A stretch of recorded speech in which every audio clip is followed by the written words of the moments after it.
All right, let's see. We can get this going. StreamYard.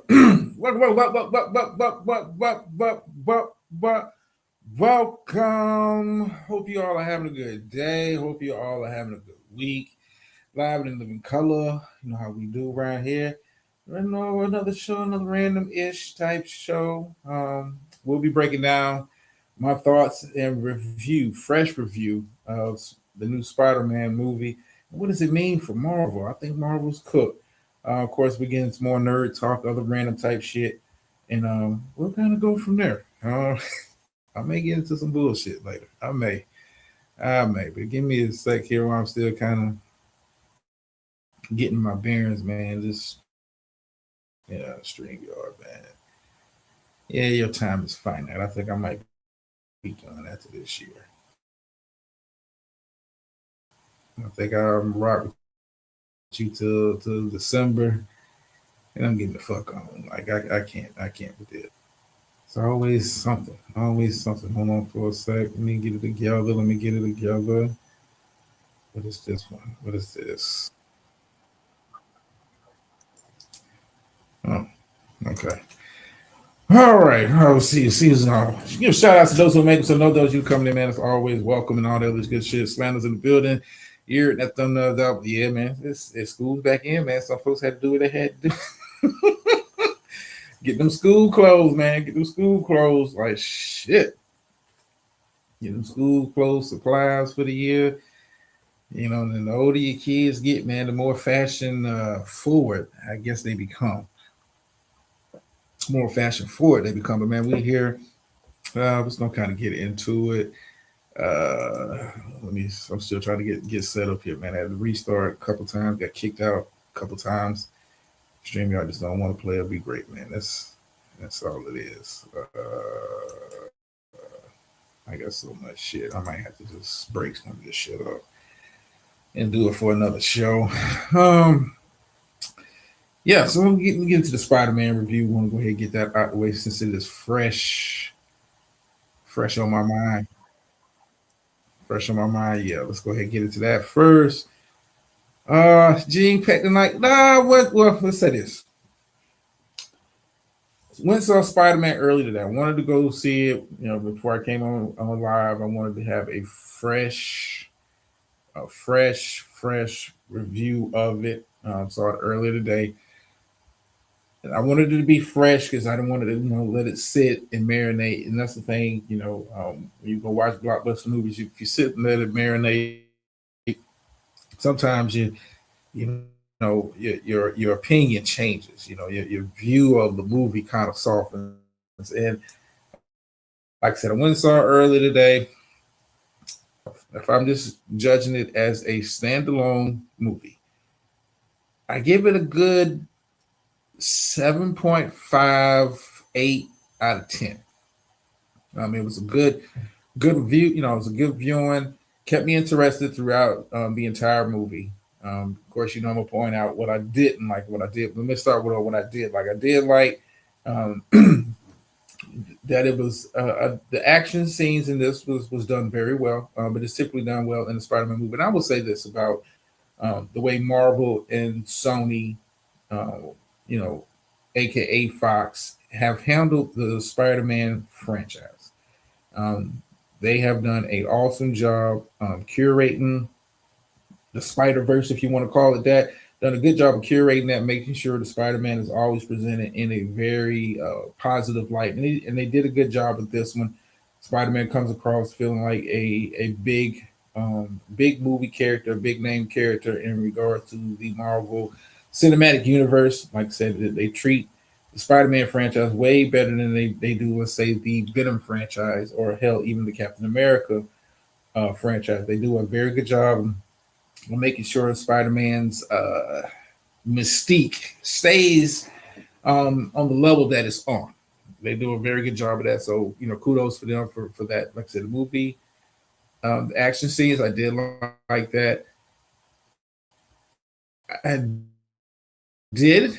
What else did I like? I like how they used the Punisher in this movie. He comes across not a lot of killing and stuff, but I like uh, I like how they portrayed his character in this movie as being more of a comrade slash friend to Spider-Man in this movie, um, and providing a bit of comedic relief. I will say that bouncing off of Spider-Man's banter throughout the movie, did a very good job of portraying the Punisher. Did like how the Hulk was used in the movie, wasn't too heavy on using the Hulk. Really wanted to focus on bringing the other characters more light during this movie. So, but I did like how they used the Hulk in this movie. Um, yeah, I like how they use the Hulk in this movie. Very good usage of it. Like I said, wasn't dominating. The storyline was more of a supporting character in this, but they did a good job portraying the Hulk. Like I said, I did like how they portrayed, and I would say just portrayed because I'm about to start tearing this shit apart. But I did like the movie.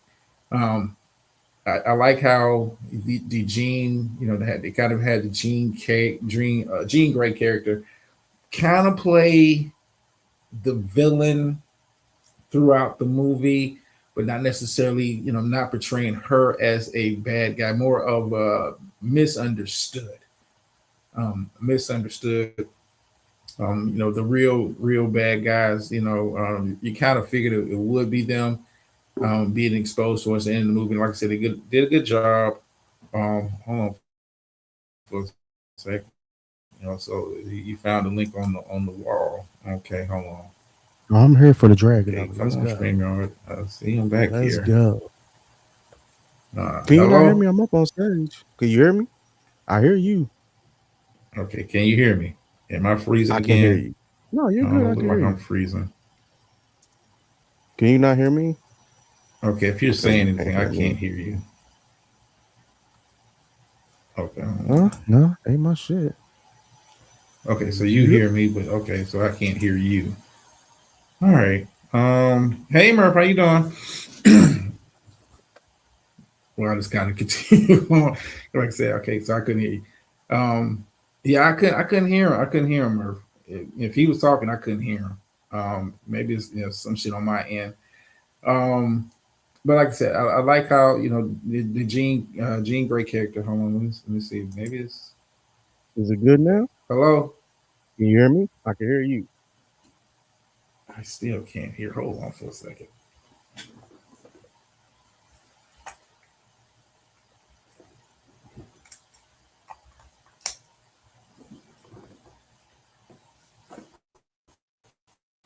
What's good, Miss Murph? Okay. I tried something there. Let's see. Is it me? And I don't even see his avatar movie. Maybe it's my stream, y'all. I don't know. No, I'm not. I'm talking now. Can you hear me? Yeah, Test, this is test, gonna test, be test, test, test, it's gonna test, be an test, awkward test, show. test, test. This is Okay. going to be art because I can't hear for shit. Um, yeah, yeah, I Miss can't Murph says hear. she can hear both of us. Okay, hold on. Maybe if I take myself out, hold on. Oh, they gonna be mad if they come over here and they see it's just me. Oh, this motherfucker. God damn. Hello.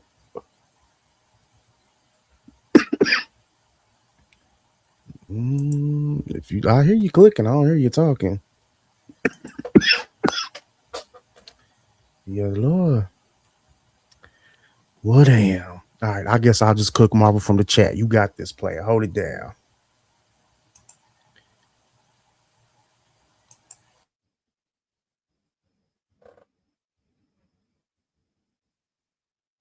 Is he talking, Miss Murph? Because I I can't hear must him. with some Okay, I hear settings. him now. Maybe I I hear still him can't now. hear. If he's talking, I can't hear. Well, damn. Oh man, this sucks. Okay, yeah, I can't hear shit. You good player. You good player. Okay, it may be my shit. I don't know. Okay, yeah. Okay, Yeah, he's talking now, Miss yeah, Murphy. You not hear me? we'll work on it. It may be something on my own. Like I said, I've been fucking with this shit for the past hour or so. Okay, let me do this. Okay. Okay. See, and I can't hear shit. Hold on, let me I'm finna drop you down, and if we'll see. Maybe it's something on my end. Okay. All right. So let me get back into my movie review while I can hear. Just like I said, maybe something on my end. My headphones is straight, my mic is straight, my StreamYard is moving. I think it's moving. Yeah, I think it's moving. Okay. Oh, this is awkward. Anyway, like I said, I like how they did the Jean Grey character in the movie. Now let's get into some of the negatives, and this is why Marvel is in trouble. Okay, let's try this now. Okay, so you can Testing hear me, 1 2. but I can't hear. Testing You 1 can hear 2. everybody, but I can't hear him. That's crazy. Hello? I mean, I hear you. I hear the hello. I hear everything you're Yeah, I can't hear saying, but you shit. don't hear me. What I am? All One right. thing I hear is the echo. Okay, cool. We're talking about Spider-Man. I went to go see Spider-Man earlier today, Miss Murph. Just kind of giving my critique on the movie. Yeah, it may be somewhere with the StreamYard. I don't know. Like I said, I'm kind of playing with the settings and shit. Yeah, everybody can hear me, but I can't. When he came up, I couldn't hear him. And that's kind of weird. Like I said, I'm messing around with the shit, but it's still not like. Okay, hold on. Let me try something here.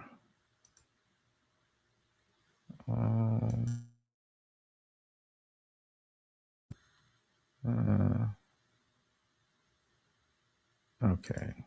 Can we hear the phone? Okay, cool.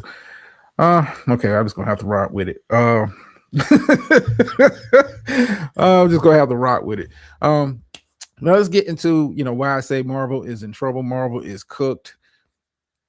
This movie did very, very, very little to kind of set up Avengers Doomsday, which comes out later this year. Did to me, and this is just to me, this is my opinion, did very little to kind of set up Avengers Doomsday. Now you did have the post-credit scene, which kind of hinted at some multiverse type action, but for the most part, they treated this Spider-Man movie and it gave you some pieces in regards to the MCU, but they treated the Spider-Man movie like it was a standalone project and not really included into the great tapestry of the MCU. Like I said, to me, it felt like more of a standalone movie, like Spider-Man. Spider-Man, it didn't like try to forward the narrative or give you some more crumbs as we head into Avengers Doomsday. Like I said, the TV shows wasn't hitting. Trailers have been on point, kind of. Yeah, Punisher was in it, Ms. Murph. We'll talk about the X-Men being introduced in I won't even say introduced in this movie. Like I said, did a very, very, very poor job of incorporating this stuff into the main Marvel Cinematic Universe. And I thought they should have spent a lot more time in this movie, kind of starting to set up some of the pieces, some of the major pieces that's going to, eventually come out in Avengers Doomsday. But as I said, the Spider-Man movie to me was a standalone project. It didn't really give me you walk away from the movie like, yeah, it was a good movie, but I didn't come out in the theater hyped for the next project. Like, I'm going to see Avengers Doomsday when it comes out, but I'm not hyped after coming out and watching Spider-Man. And like I said, Spider-Man was a good movie. I give it 8 out of a 10, but it did not get me hyped. Like, oh man, I can't wait to see what they do. It's not DC, it's not necessarily spoilers, it's just my critique, man. This is my critique. Probably the biggest critique I have is somebody who has read the comics, understands the history of the characters involved. to introduce, I guess, the slow introduction and slow integration of mutants into the main MCU, and to do it off the back of a Jean Grey. um I I like how they kind of portrayed the character in this movie, but I'm one of those people. If I read comics, and I'm expecting, I'm not expecting, the power scaling to match what I see in the comics, because it's some stuff is just hard to recreate. But to have Jean Grey is basic, as they kind of made her to be. You're talking about one of the most powerful mutants in the history of all X-Men comics, probably the most powerful mutant. I mean, you can make an argument for, of the characters, Nate Gray, stuff of that nature. For those who read comics know what I'm talking about. But to have Jean Grey, to kind of have her scaled down, and to make it seem like she and Spider-Man and the rest of the characters was on like equal footing. This is how you're going to do telepathy going forward in the MCU. In regards to the X-Men, I was sorely disappointed. Sorely disappointed. Like I said, you're talking about one of the most powerful characters, and I'm surprised that they chose her they chose her to be kind of like the introduction of mutants to the main Marvel Cinematic Universe. X-Men have had their own franchise with the Fox, but they're going to start integrating them into the main MCU leading up to Avengers Doomsday. For Jean Grey to be the first character and to have her scaled down as she was, I was not feeling it. I was not feeling it, and blame my knowledge of the character for that. Because if I was somebody who didn't know who a Jean Grey was, and didn't know the history of the X-Men in comics, how they portrayed her character would have been, seen as, okay, that's cool. She's got mental powers and is, blah blah. Like I said, if you're not somebody that reads the source material, they did an okay job. But for me, as somebody who has read the source material for years, and understand the nuances of the character, very, very poor job. Very, very poor job. I would have went with somebody else. You were better off going with, I would have introduced Beast, with all the scientific talk, that was throughout the movie. I would have went with Beast in that aspect, and kind of left it at that. Let that be the introduction. And now that would have changed the whole script, because like I said, Jean Grey was portrayed as the antagonist throughout the movie, even though she wasn't, but she was portrayed that way throughout the movie as, like, the main, I guess you could call, villain. It just, to me, it just didn't land. It just didn't land. Another thing I didn't like, a lot of my, I was one of, disclaimer is this. No, not Mr. Sinister. Hell, Mr. Sinister would have been a good character. Good character to kind of interject in here. DC, that's an option. And a lot of my critiques come because I know the source material, and I know that this is not lore accurate. Like, I get it, you're going to have some kind of different translations, of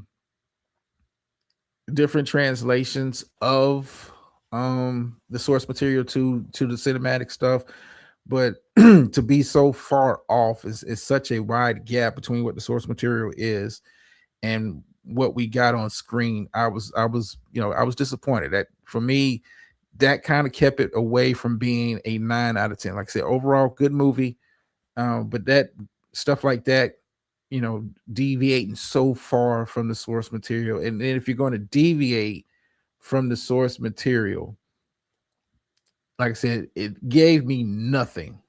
This movie gave me nothing headed into Avengers Doomsday. And like I said, Marvel, it finds himself in a very, very tricky spot because you've had years to kind of tell the story, build up the story now, since Avengers Endgame. And I get it, you had to kind of pivot once you decided Kang wasn't going to be the big bad of this phase. I get it, you had to kind of pivot to Doom, but knowing that you had to pivot to Doom, you kind of set Doom up at the end of the Fantastic Four. Here it is, Spider-Man's the next real big thing.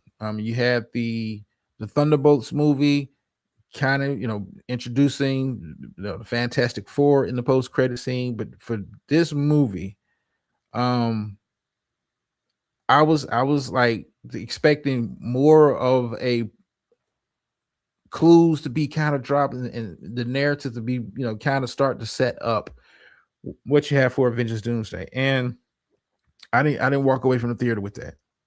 I didn't. Now I'm going to see Doomsday when it comes out, just like everybody else. But I'm not geeked up. I'm not excited for that. Well, in regards to the Blade movie, that's pretty much we won't see Blade. I'm just come to the grips with we won't see Blade, a Blade movie. Now we may get Blade in as a supporting character in maybe a Doctor Strange movie, or maybe even in the Avengers type stuff. But Blade, I don't think we're going to see a Blade movie. But back to Spider-Man. Like I said, overall good movie. Did not walk away.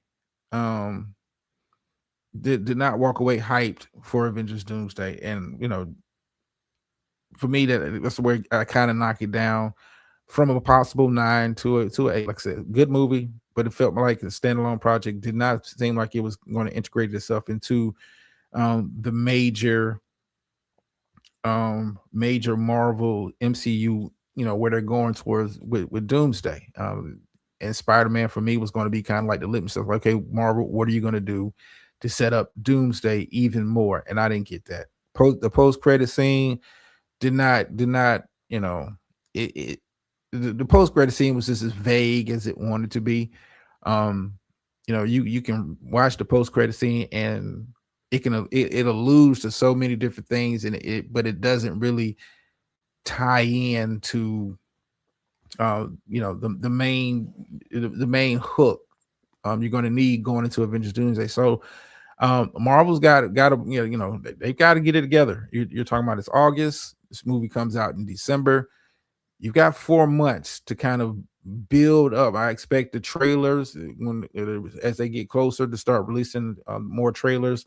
You're going to start getting more information based on the trailers on what the main storyline is going to be going into Avengers Doomsday. But Spider-Man for me did not set that up.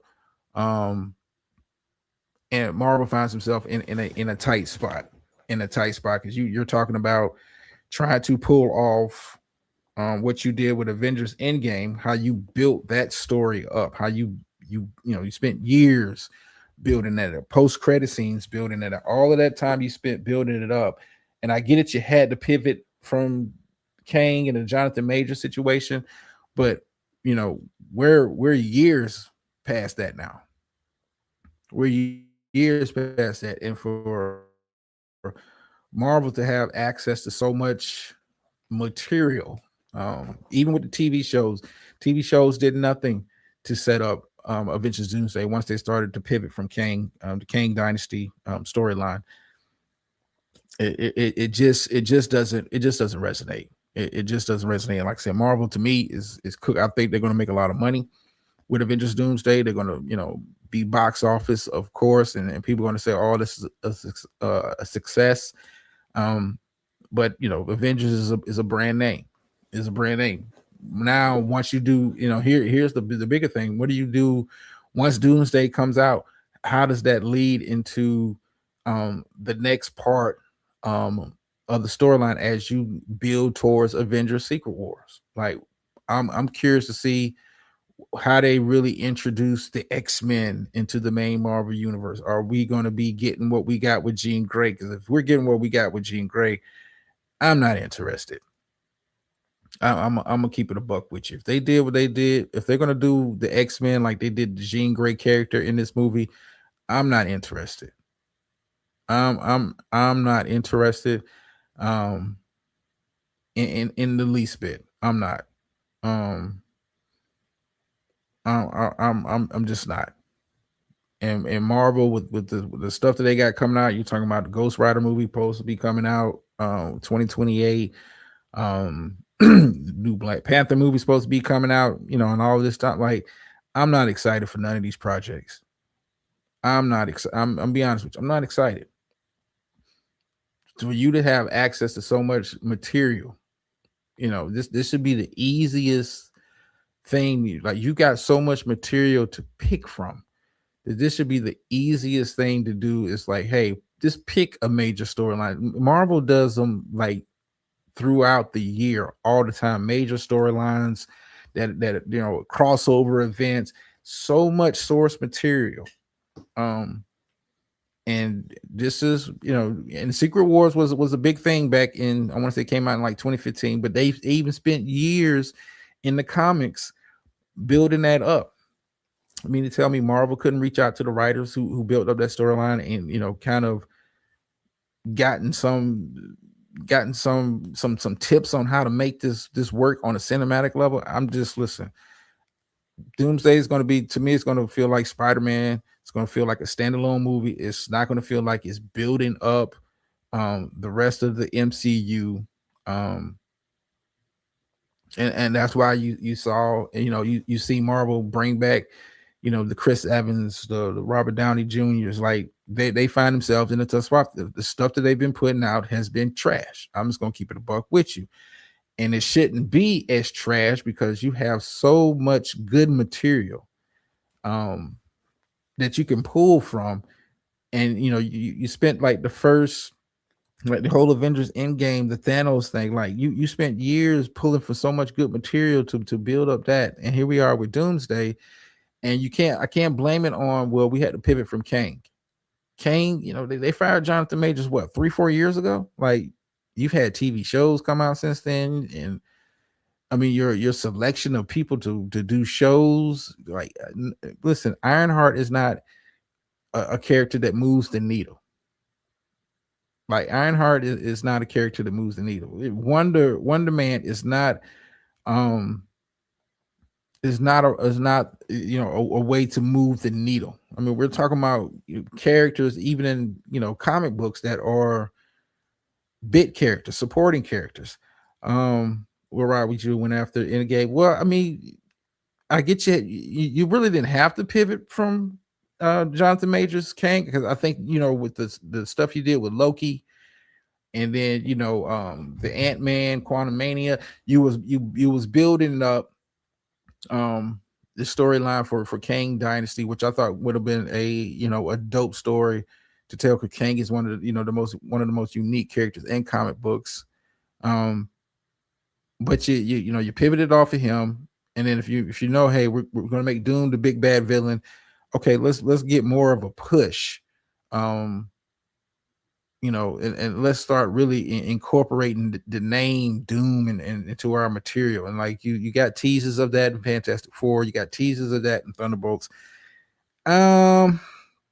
Spider-Man, to me, was your last real big opportunity, because they don't really have any major projects coming up between now and December. This Spider-Man was like your last big chance to, like, you know what, I would have been happy with the post-credit scene. Doom, walking through a wasteland, a battlefield, and you see, Marvel 616 Spider-Man, see Miles Morales laid out. Like, I would have been cool with that. Okay, let's build up the Doom character more to be the big bad character that you're trying to sell us on. And I'm just not. Yeah, I'm just I think Marvel's in a very, very tight spot. I think Doomsday, like I said, is going to do well numbers wise, because it's Avengers, but I'm not I'm not geeked for what they're going to do after that. I think Marvel has kind of boxed themselves in here to where you moved off the cane, and you're going in a new direction, and you haven't really kind of built up anticipation for the new. I mean, that's how you got to treat comic book movies like the comic books. Like it's if when you're building a major storyline in comic books, you got to leave people with cliffhangers, or potential spoilers, or what may be to come. Like that's how you build. I mean, you think about, for this is like, I guess, nerd talk, but let me get it out the way. But excuse me. Even when you think about the whole Thanos thing, if you look at the source material talking about comic books, it was it was two Infinity storylines um prior to the even the Infinity Gauntlet saga, and even it even went after that, with further stuff, just based on the source material for the comics. Like you do Doomsday, we're supposed to be building up the link. DC, listen, the link is on the wall.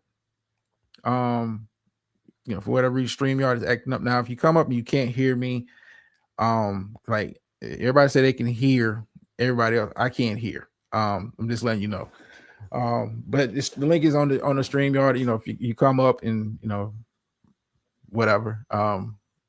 But yeah, I just wasn't I wasn't satisfied walking out, because I wanted the movie to end off with building up anticipation for the next big project, and I didn't get that. I didn't get that. Like overall, good movie, good standalone project. It accomplished what it aimed to accomplish, I guess. But I'm thinking big picture, big MCU headed into Doomsday. I'm not feeling it. I think when you look at Loki and the TV series, I think the Loki TV series did more to build up Avengers Doomsday than the Spider-Man movie.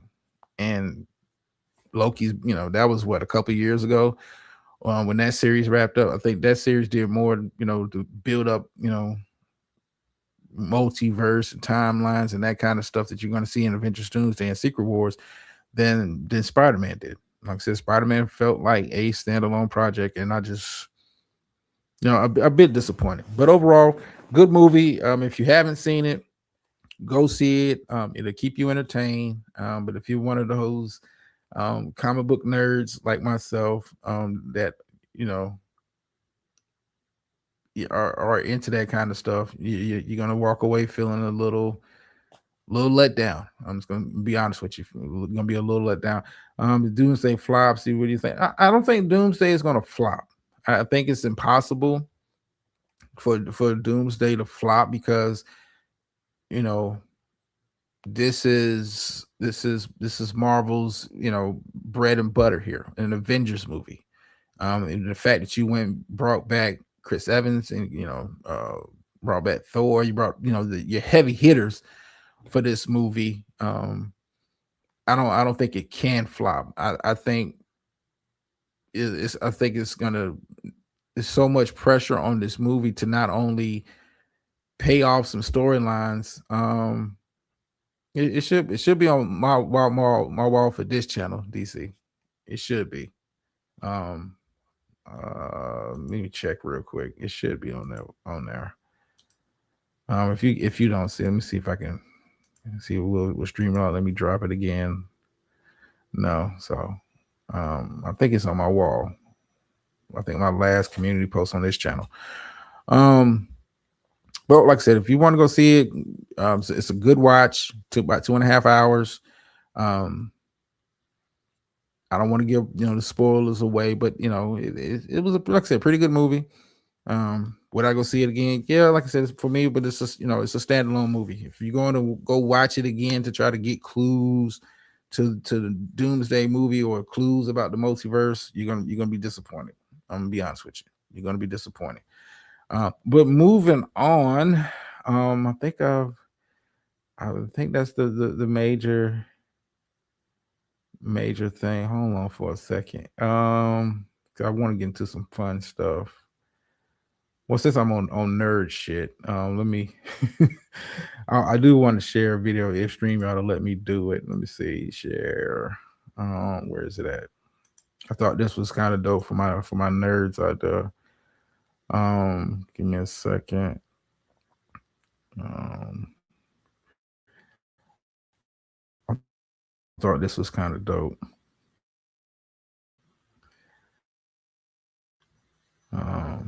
Hey guys, okay, come on. Okay, are we good? Okay, all right, pause. Put this here. Let's see if it's gonna play. Okay, the volume is up on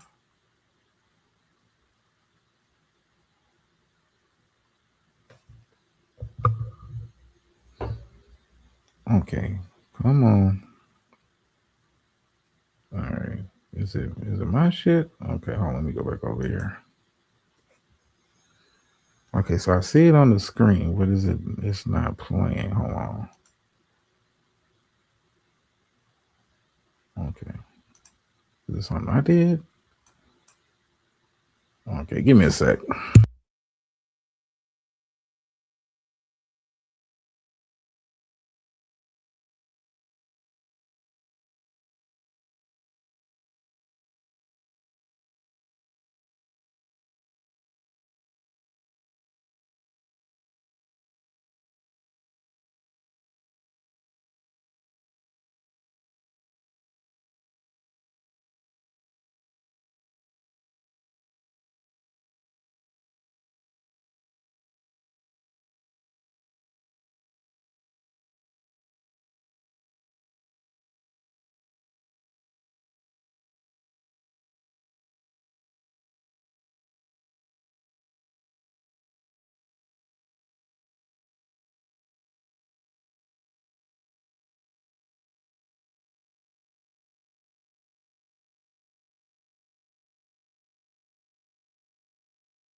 Okay, all right. Yeah, it's StreamYard body bagging me with this shit tonight, man. What the fuck? Nothing's playing. Nothing is fucking playing. I don't know what the issue is. Microphone. Okay, this is it. No, it's not my speakers. Might be a short show. Shit. I can't hear a goddamn thing. Okay, let me try something. Hold on.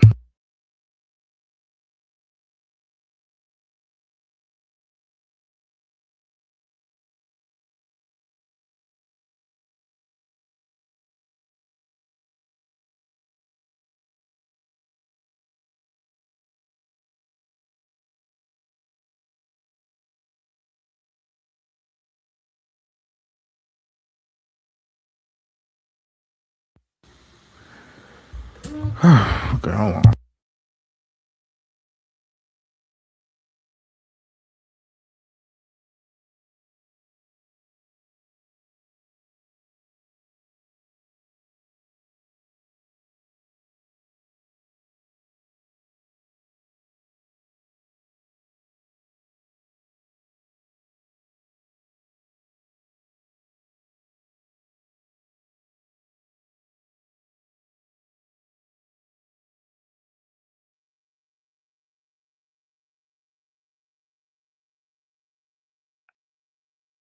I can't hear DC. What the fuck, man?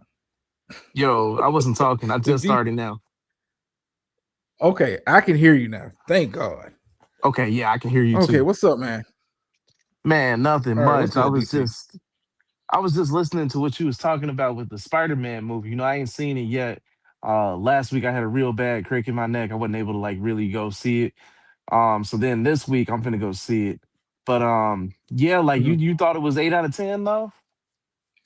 I give it 8 out of 10. The reason why I say 8 out of 10, it comes across like a standalone movie, but it doesn't. For me, it doesn't fit What into they got going on?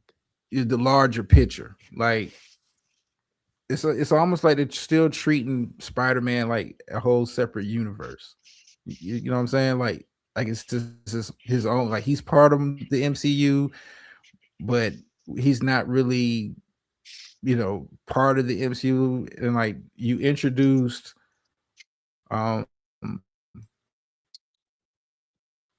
the introduction of quote unquote mutants, and I to me that kind of um, it's a good watch. Definitely a good watch. I recommend it anybody that's a fan of Marvel to go check it out. But for me, it kind of fell flat in some areas. Gotcha. I see. I see. Did you see that they took Blade off the list of movies to be released?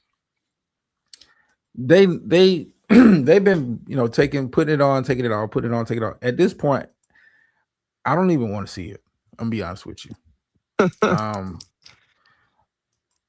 to me, I don't want to see it. Um, you've been kind of teasing it for. Okay, hold on, because it seems like my shit working now. Good Hello? now. That's Yeah, I can us. hear. Yeah, I can hear Yo, you. what up, Slander? What's good? Well, did you hear what happened with Blade? What like Marshall is saying, like he's done, he's walking away from the role. Yeah, he's they've had him under contract. They was going to go with another guy. I'm kind of over it. Um, Shouldn't be that hard.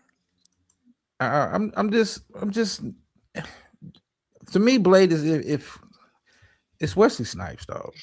Um, and trying to reintroduce so many other characters you could have went with to introduce the casual fan to. Blade to me is Wesley Snipes, and if it ain't Wesley Snipes playing a role, I'm good. Yeah. See what people said about Tobey Maguire with Spider-Man though. Yeah, I'm gonna knock it out the park. but I'm not gonna hold you.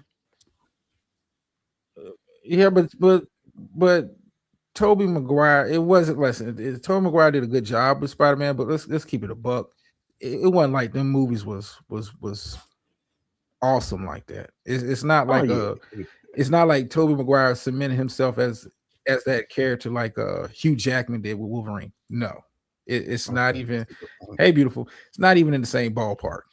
Not even in the Yeah. same ballpark. Like he did a good job, but he ain't. It's not Hugh Jackman. It's not Ryan Reynolds with Deadpool. Like where you're synonymous. Like Blade is Wesley Snipes to me, though. I And agree. I don't care who you cast for the role. I don't care what script you put. Like that's Wesley Snipes is Blade. Like you can't think of Blade and not at some point think about Wesley Snipes playing that role. So Would you want to see him play a role if they were to just say fuck it and just you want to do a movie? I don't even want to see a Blade. I don't want to see a.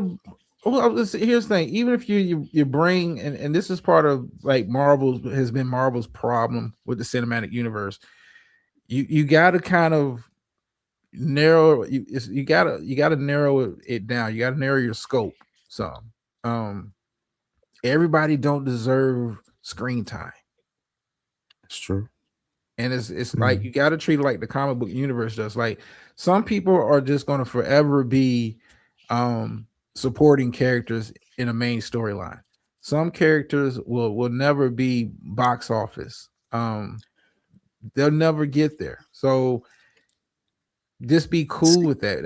I think Marvel has, tried to force us with like the Iron Hearts and hell even the WandaVision shit, like trying to force certain shit, and it See, I don't think land. that's their problem now. They don't have no stars. Well, it's you gotta find characters that people know. Like X-Men is such an easy lane to go to, but you like because people have grew up watching the movies. People have seen the cartoons. Like they spent a lot of time investing in X-Men. In that whole universe. You're talking about trying to craft the cinematic universe, and you're trying to get me as a viewer to be invested in a fucking Hawkeye. You're trying to get me invested. Like, if you wanted to do that, should have kept the shit on Netflix, where you had the Luke Cages and the Daredevils. Like that shit doesn't translate to the big screen. Yeah, I didn't really like what was his name, Iron Fist, that much in the Netflix I think series. nobody liked that Iron No, Fist no, show. I mean, no, it was, but it kind of worked because it's like, okay, this is Netflix. And these characters you won't see get any screen time as far as like Avengers or nothing like that. Like these are street level characters, treat them as such. But Marvel has spent way too much time trying to force backup people to the front. Like, yo, everybody can't sing lead. Somebody's got to be Otis. Like, like, and that's their problem. And it's gonna rear its ugly head during Doomsday. Doomsday is going to do well in the theaters. It's going to be box office. It's going to make a whole lot of money. But it's going to be like you're going to walk away from that like, okay, where do we go from here? What's the next big thing? Yeah, Like once they fight Doom, yeah. Yeah, I mean, you guys watch like Naruto, like Shikamaru is a good supporting character, but he cannot be your lead dog. Yeah. I'm just that's how you got to kind of treat it, and I think Marvel has dropped the bat. Like I'm not even excited for Ghost Rider.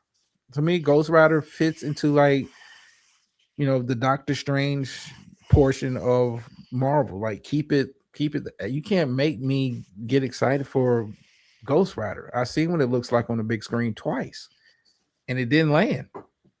It didn't resonate. I don't know how much you have to put with Nicolas Cage to blame on that, but it did resonate. Stick to Maybe yeah. Stick to maybe if what they you did know. like a Midnight Suns with what's his name, Doctor Strange as being the forefront, I think maybe that might work. I feel I like mean, Midnight they Suns will set him up be with his movie. but it would be like that. I get the Midnight Suns. That would be dope. To have that, but don't try to make backup people look like stars. And Marvel has done a horrible job in that aspect as they're trying to build out their cinematic universe. Like you notice how DC, when it comes time to put shit on the big screen, we don't really use backup characters like that. You're not going to Nick get, Boy. yeah, you're not going to get, if you're not one of the, original 7 of the Justice League, you're not getting the movie for real. Like you're not. We're not going to push some role characters on you. We're not doing that. You're going to get your Superman. You're going to get your Batman. You're not. Well, I mean, you had your Wonder Woman, but everybody else, like, yeah, you're gonna play the background where you at in the comic book universe. Like, I mean, this is what it is. Like, Midnight Suns, I think, would be a good show instead of a movie. I mean, even if you wanted to, you could use Doctor Strange, the next one that comes out, that's supposed to be tying into Secret Wars. You could use that to kind of set up a Midnight Suns. I mean, because I think people, they would love to see a Blade character on film. I just don't want to see a solo Blade movie if it ain't Wesley Snipes. I'm sorry.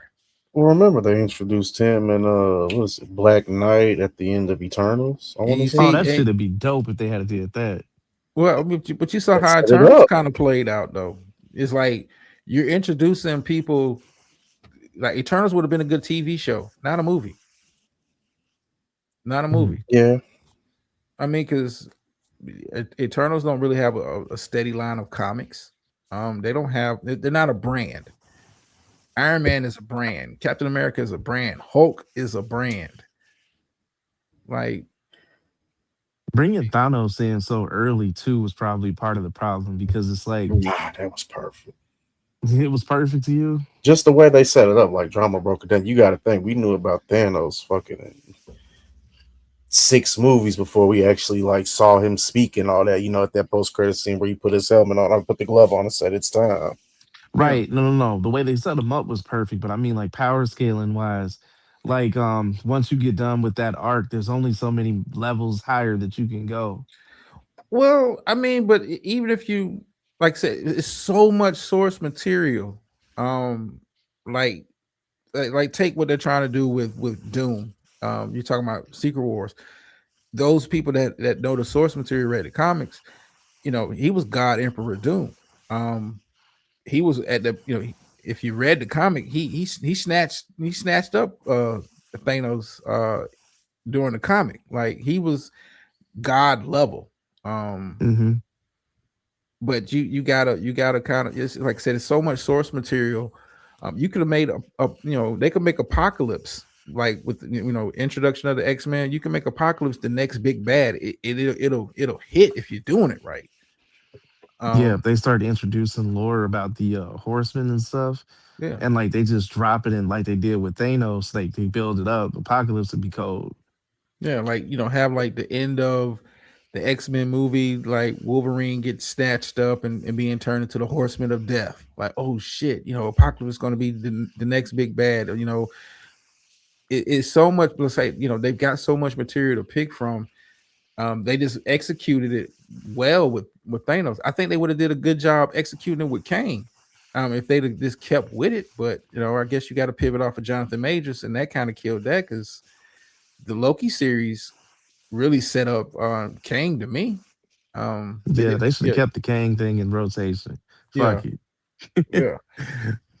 But you like want me to give a rat's ass about Doom, and I care because I know the material. But you know, the casual is gonna be like, who's Doom? Oh, now we got to Yeah, introduce him and who he is, and you talking about power scaling. Doom is I want to say on par with a Thanos without the Infinity Gauntlet. Oh no, yeah, we saw the trailer. Yeah, I mean, but then not even off the trailer, just like this his character. Like he's not just a guy in a suit. Um, you know, he's like second or third highest when we talk about sorcerers in regards to Marvel. Um, I mean, hell, they just did a whole storyline a couple years ago on One World Under Doom, where he was the main villain across all Marvel comics. Like, it's so much material to pull from, but you doing to me, you're doing a piss poor job of doing it. Like, You yeah. I, think hindsight they regret how they handled the Kang thing? yeah, I think you gave up on John. I mean, Jonathan Majors. Like, I think you gave up. Um, I think you pivoted way too much from it. I would have just recast somebody. Because you were doing a good job building Kang up through the Loki series, but then like, yeah, we don't worry about Kang, don't worry about the post credit scene that you saw. Hey Seven, um, don't worry about the post credit scene. Just we're gonna go to Doom. Like, huh?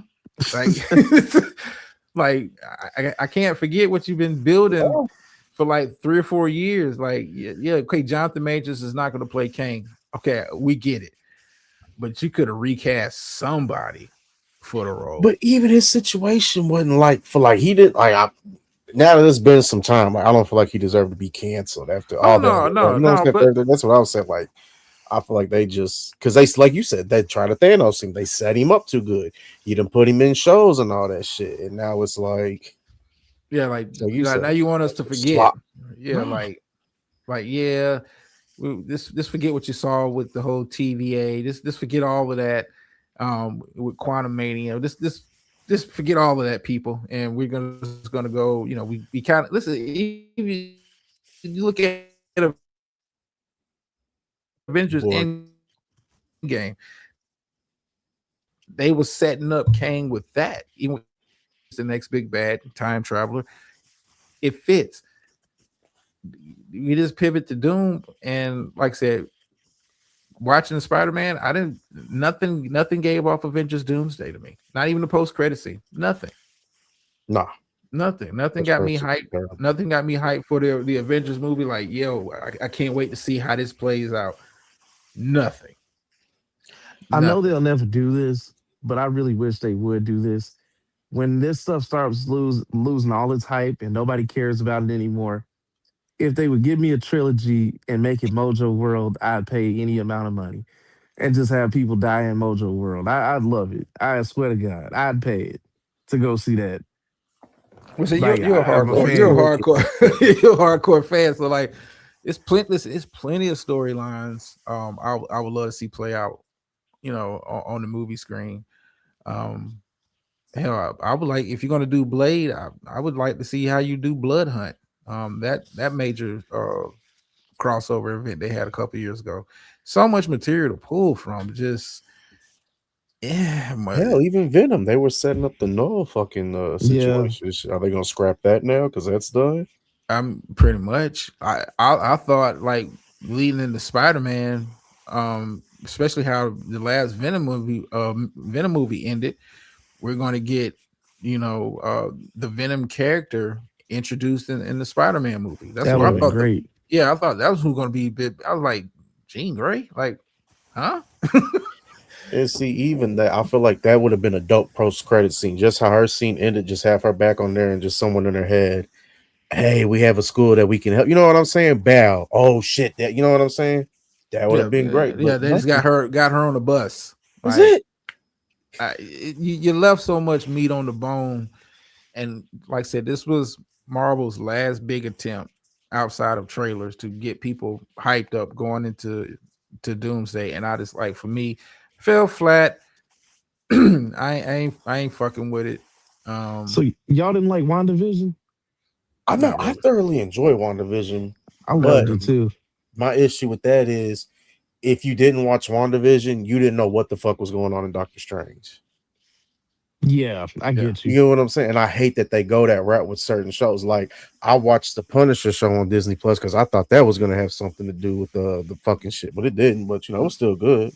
No, like I said, they do a Marvel team. They do a good job of picking like mismatched shit, and then expecting you know the fans, the people that who live and breathe Marvel and comic books to be like, yeah, this is acceptable. Like no, like the whole Punisher thing, like it had no kind of segue into Spider-Man. No, she's just a character.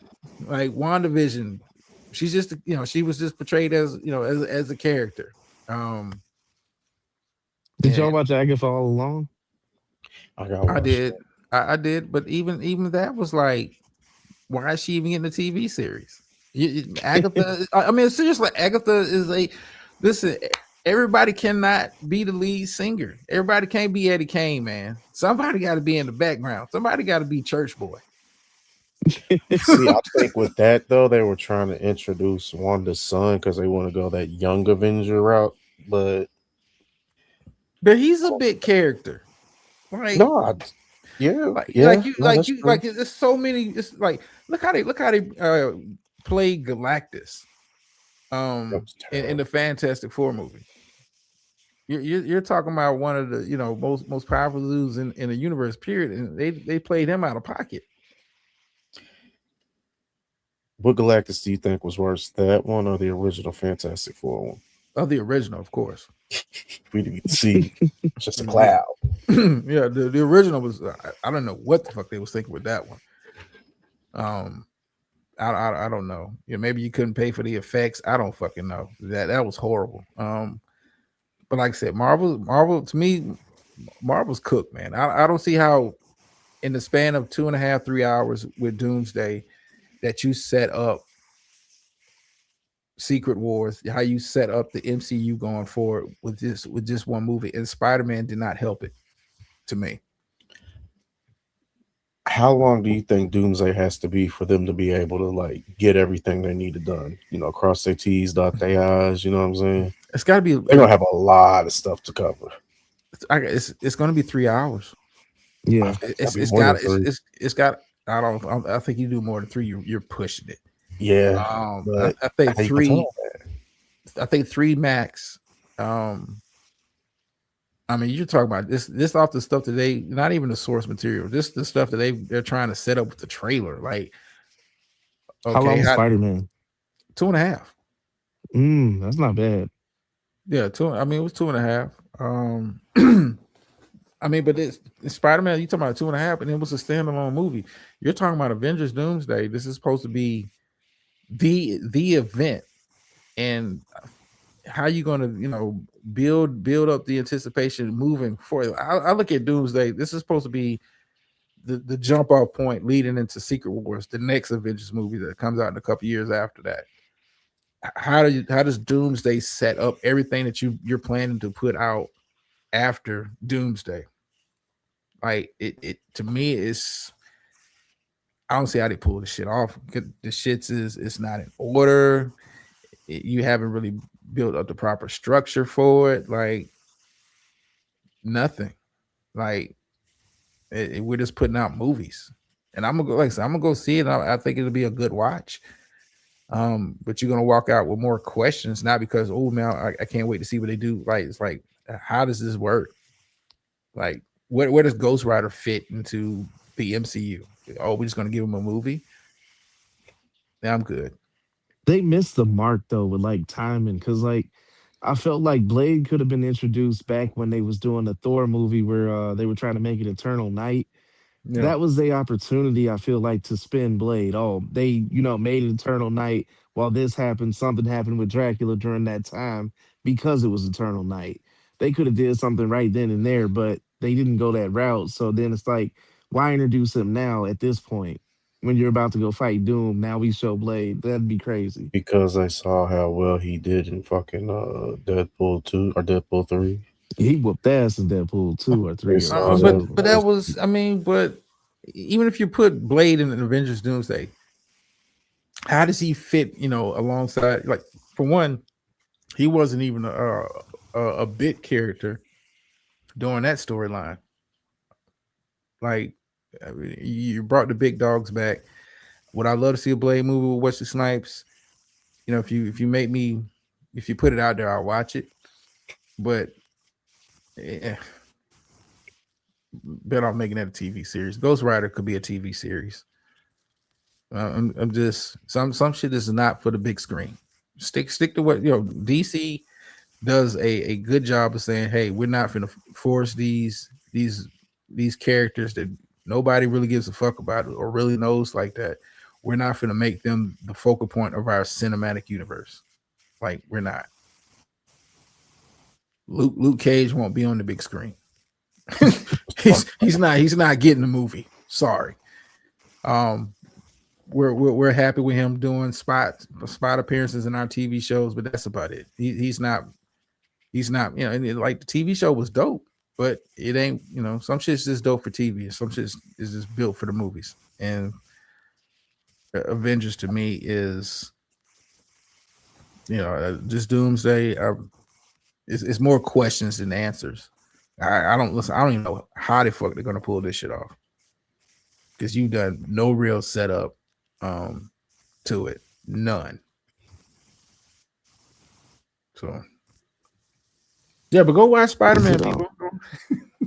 Is it crackling and popping yours too, Slander?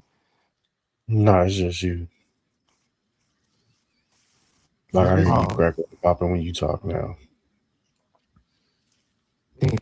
I was hearing it when Drama was talking. Oh no, he crystal clear. Yeah. I think that's you, DC.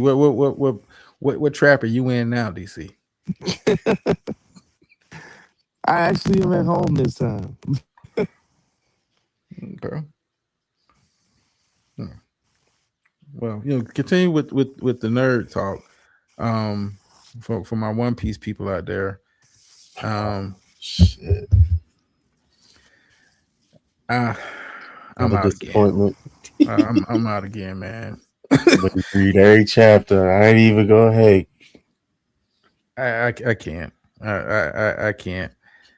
Well, yeah, I'm gonna say beautiful. Go see it. Just like I said, it's a good movie. Give it 8 out of 10. But back to Oda. Yeah, I'm out, dude. I don't know what direction Oda's going. It's almost like Oda is trying to end the series before the end of the year. He said 5 years, 4 years ago. Are we speed running? Like what is this? Like, I don't know, because now I feel like we got to go through another power up arc.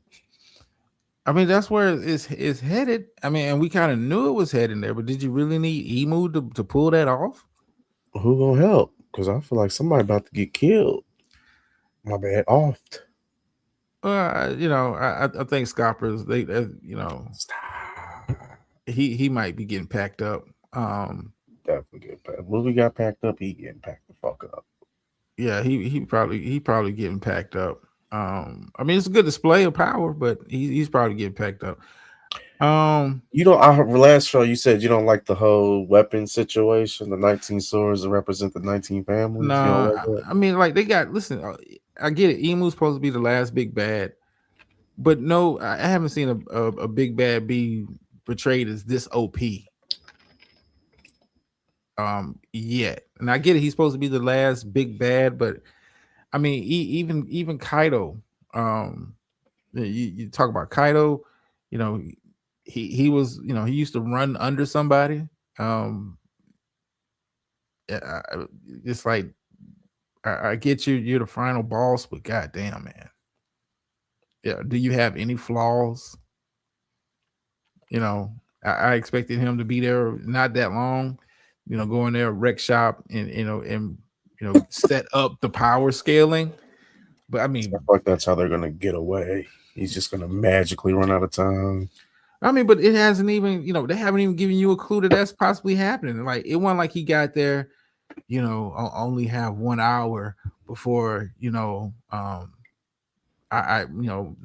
curse of Mary Joie takes effect on me. Like they haven't even set that shit up. Like how you gonna listen? How you pack up Scopper, you and you pack up some more people. What you just gonna like? Oh, I gotta go, huh? You haven't even set it up. Like you're on a time scale. Like a good example of that would be like for my Boruto fans when Naruto and Sasuke was fighting Jigen, like he had like I got to get this done in a certain amount of time because my body can't handle XYZ. Like you haven't even set that shit up. Like what the fuck are we doing? I mean, I can agree with that. I can agree with that. I don't know. I don't know. I mean, I'm gonna tune in. I'm gonna see what's happening. But no, I get what you're saying. It's definitely rush. Yeah, like Oda is. You had the perfect opportunity. Even if he was gonna give us a taste of Emu in action, him fighting Loki, I would have drug out Luffy getting there. As soon as Luffy gets there, maybe attempts a shot, and then Emu has to leave Elbath. Like that's how you pull that. That's how you keep that level of mystique around Emu. I'm like, we're showing all this shit. Like this is the final matchup, right? What else you got, fam? That's real shit. That's how you build up the anticipation for the final showdown. Like, oh yeah, he knocked off such and such, and now we're gonna get into the real end game next time they meet. Like, yeah, he packed up, he beat up Loki, beat him half to death, and by the time you got there, it was time for him to go. Like, that's how you build up a character. Like, what the fuck is you doing? Oh, you've been doing this for fucking 20 years. Like, this is not it. This is not it. And I'm out, man. Like, I'll catch a chapter, but I'm not anticipating. Listen, I'm not waiting for it to drop. Like, I'm good. See, I feel like just showing us what he looked like, just all that would have just been enough. Well, I mean, even with like, you had a way. Like I said, you're dragging him out way too. Like he's getting more. If you think about it, he's getting more screen time than the Five Elders did on Egghead, Uh-huh. and it shouldn't be like that. unless we're like, this is it. Issue 1200. It's the last one. Okay, well, I get it. You're rushing, but you drug this story out for damn near 2 decades, and now you're trying to. What's the rush now? Like, the Emu's getting way more screen time than than the 5 elders did. Well, Oda's an old nigga now. You feel me? I He's mean, taking but breaks for gout and all that. It might be time for him to end it before he ends. well, I mean, you could have left out some arcs. I mean, shit, you drug this. Listen, we're talking about 20 plus years of one single manga, like no variation of it, no spinoff of it, and now like I'm just not listening. Oda for like last 2 years, Oda's been losing me. I've been in and out. Oda's been losing me. He had me locked in with the Rocks flashback, God Valley. Okay, cool. I'm down with that. I didn't like how that ended, but okay.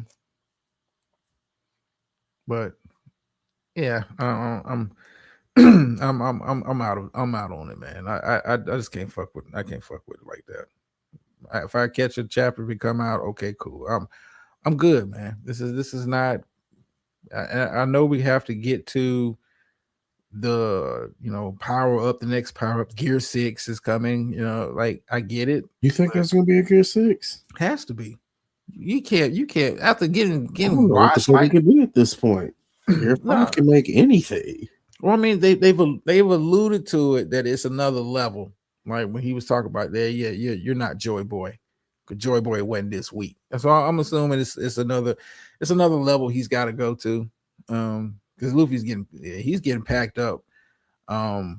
He's getting packed up worse than when Kaido packed him up the first time. It's not even comparable. Like, I know Luffy look like he dead. Like, you get you gonna meet Jesus. I mean, we knew it was a power gap between, like, when they fought Kizaru. We knew it was a power gap, but like this is nasty work here. This is nasty work. We're not even. He looked better fighting against the 5 elders than fighting against Zemo.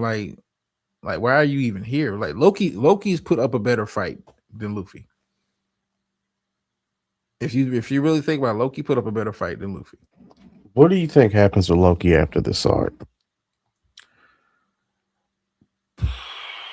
He's Straw Hat affiliate. Because I see a lot of people saying they want him to join the crew. I think he's affiliate. I think he shows up. Yeah, I think he shows up. He's kind of like like Kid or Law. Like, you're an affiliate. You don't think they're gonna Yamato us again? I hope not. I mean, but I don't want to see Loki join. I'd rather him just be an affiliate than I don't want to see him join the crew. I think the crew is fine in this current iteration as it is. Leave it at that. Leave. I would say just leave well enough alone. You got to know enough is enough. Like, Loki, he'd be cool as an affiliate. I think anything more, you try to ask anything more than that, and it's like, okay, you're doing too much. He ain't went through nothing with the crew to be like, yeah, I'm down with y'all. Like, it don't work like that. You don't get to come in on the back end and celebrate our win like that. Like you're a core character. Nah, it don't happen. But I mean, he helping them win though. Like, well, let me not say helping win, because I don't see no victory coming out of this whole situation. No, I well, not with Emo. I think best case scenario, he packs up Scopper and mysteriously leaves the island. That's the only way to send. Do Zoro and Sanji pack up the Holy Knights? No, I'm hoping we get to see those fights. You know, really? No, I don't see that happening. I mean, because they all going to need a power up. Well, you know, they all got kings. They're all going to need. Conqueror shit. Yeah, but you know, not on the level of a scalper. That is true. Not level on scalper. Scalper, you know, he showed you his levels to it, and you took unfolded. He showed you his levels to it, and you're just not. You know, they're all going to need a power up. This is how this is how Mango works. You know, you're now you got to push past your limits. It's got to be a gear 6. Gear 5 is.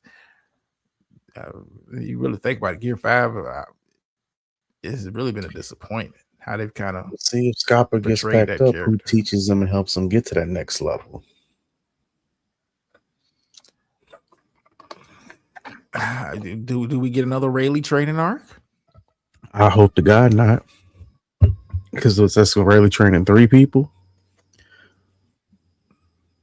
Yeah, I think the left and right arm of the Pirate King. Who else? If he packs up Scopper, Rayleigh is the only one that can teach him that next level of hockey. I see Riley stocks went down though after that Blackbeard encounter. I don't think he took that serious. Who did? He said that he would have fucking died if they'd have fought. I don't think he took it that serious. Okay.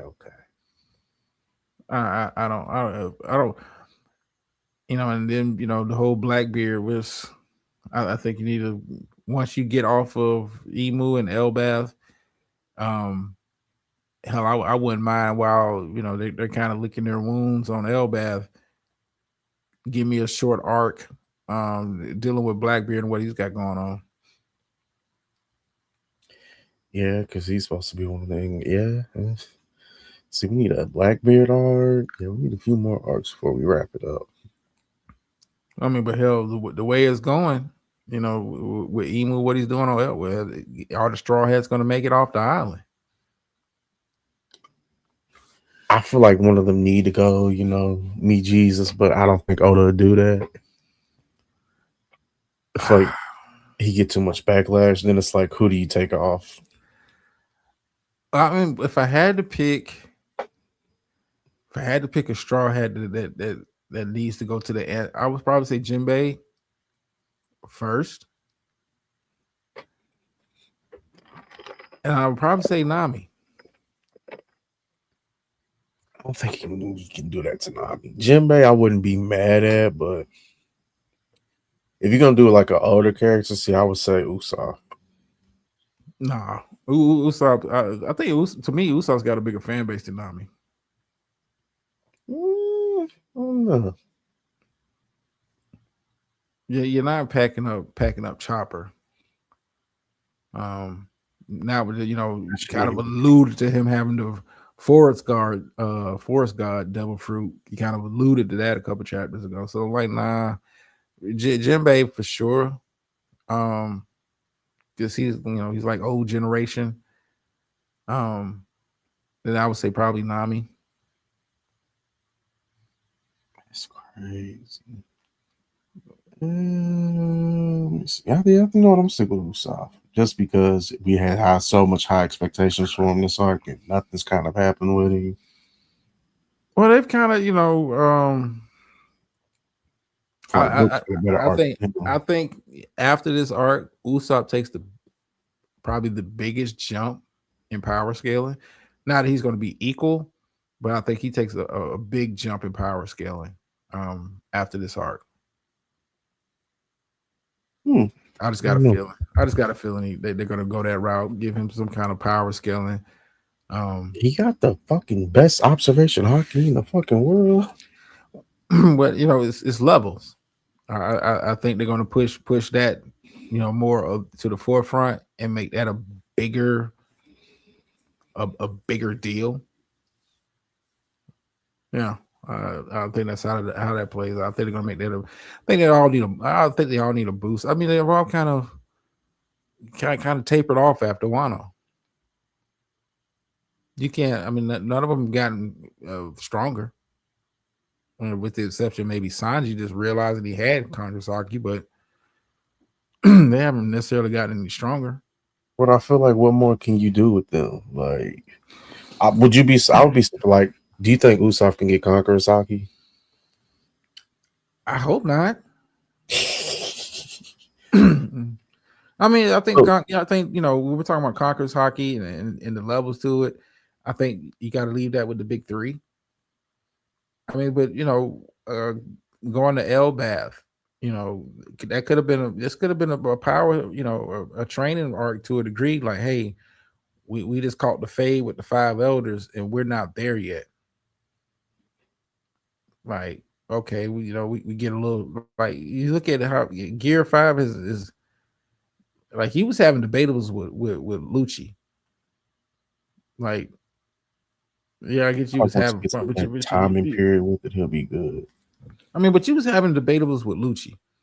Like, Lucci, and you go from Kaido to Lucci, and he's making it debatable.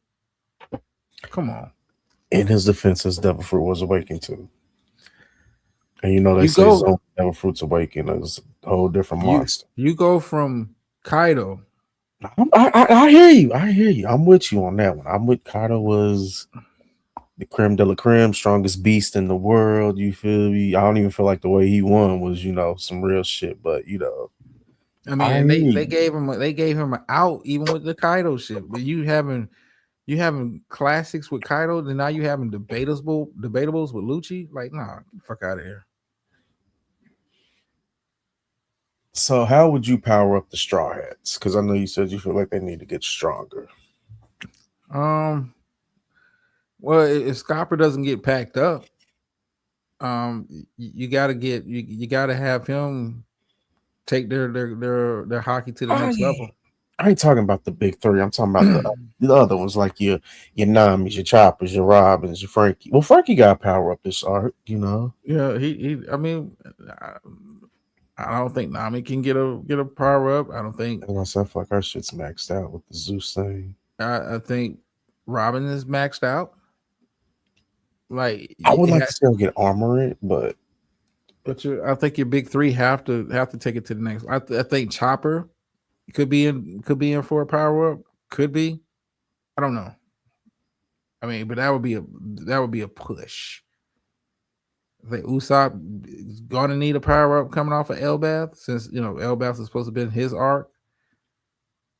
I think he gets a bit of a power up, but your big three got to take it to a whole nother level. Got to. You're getting packed up by Emu and God Knights. Well, I mean, let that sink in. You're having struggle fights with the God's Knights. Not even the elders. Well, they did get one shot by Emu, so give them a little bit of break. No, it's levels, and they're not there yet. But hold on, I tried to play this earlier, and I couldn't. It didn't want to work. This is are you into Star Wars? No. Okay, well, this won't appeal to you, but to my Star Wars fans, I saw this this video. Hold on, let me see if I'm good to go here. I thought it was kind of dope. It played it. Hopefully, it'll play this time. Master Yoda, what must I do to become the most powerful Jedi? That spot already taken is by 2 other Jedi, Obi Dog and Mace Windu. I don't give a fuck about no prophecy, man. It's my plan. My aura is purple, your aura is broke. The dark side is for lame motherfuckers, bro. You a joke. I'm slapping the bass, you're slapping younglings, man. This whole Clone War is a motherfucking scam. I got the high ground,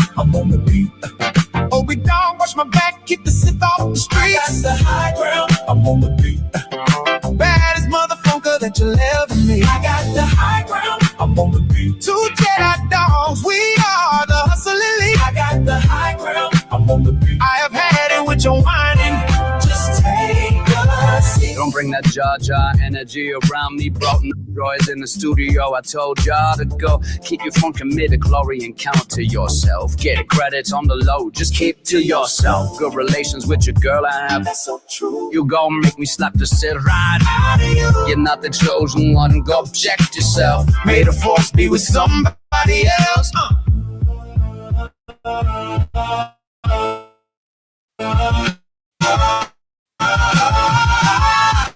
got the high ground, I'm on the beat.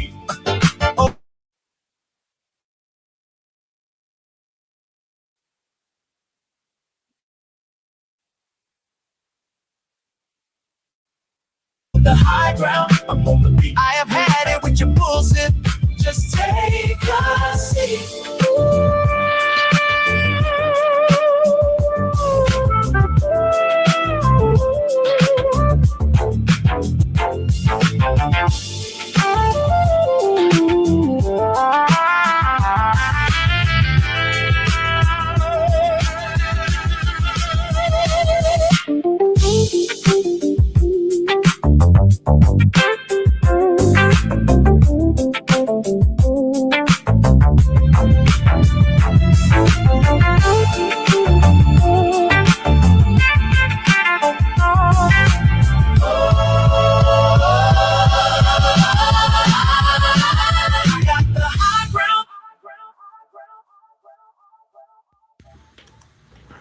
Okay.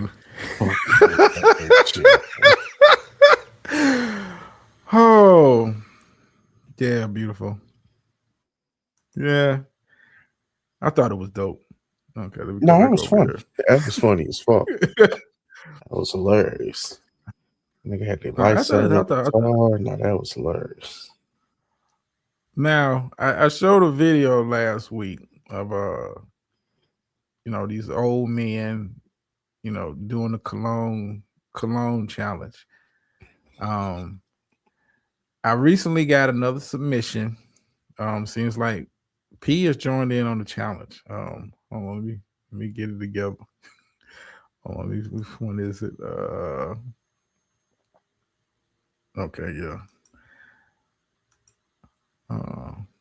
P has gotten in on the challenge, everybody. I got more footage sent to me. Hold on for a second.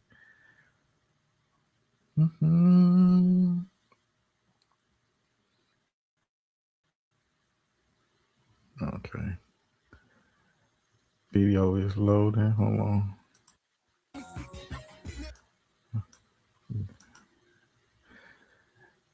P has joined in on the challenge. Okay, we good to go. Yeah. All right, check this out.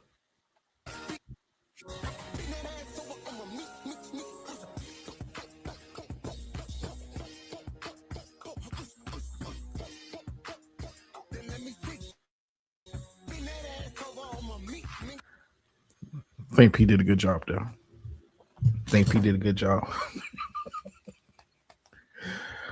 Oh boy. I'm trying to get all this material out. Okay. Moving on. Now, how do you feel about guys singing female rap songs? Is it appropriate? If you're in your car by yourself, No, so if you with your homeboy and he starts singing Sexy Red, do you look at him funny? probably yeah. So I got a clip here. What in the hells was that? That was a P submission to the cologne challenge. That matter of fact, since you're here, hold on. I want to pivot. I want to pivot. Yeah, Steph, I need your number next time I go to Texas. I want to pivot to something here. And it just so happens I got to see people be sending me shit. I got one of Steph's co-workers on video. Hold on, this is a quick pivot. Trust me, I'm gonna come back to that point I was just trying to make. Oh yeah, yeah. I don't see one later. Yeah, one of your coworkers made the list this week. Steph, tell me what's going on with this.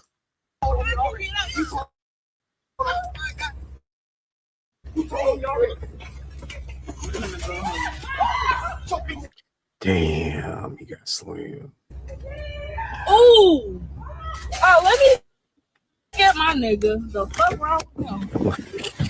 Bro. Yeah, like.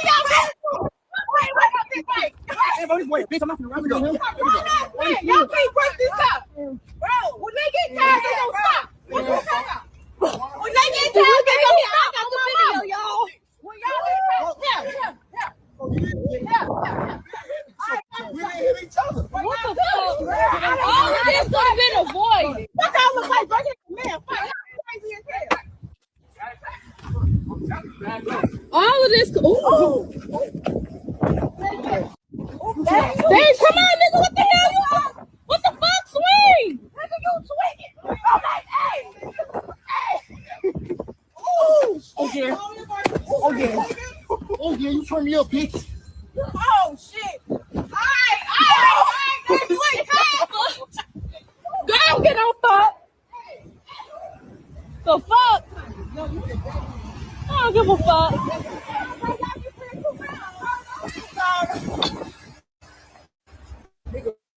Bitch. All right, then.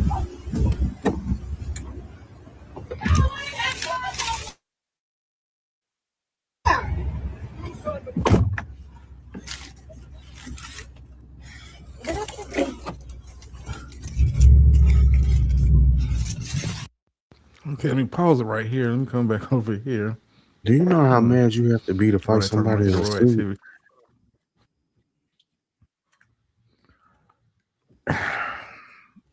Like, do you know how It's bad not- you got listen. to be to fight a nigga in a suit? I'm talking about wearing the suit, like fight. You know what I'm saying? Like, do you know how? Oh man, I want to know the context of it. This Motherfucker, you brother got what you paid for. drama. You got what you paid for, which was free. Now, there's some public defenders out there that go above and beyond, that do a fantastic job, and you got some that they're just there. But you get what you pay for.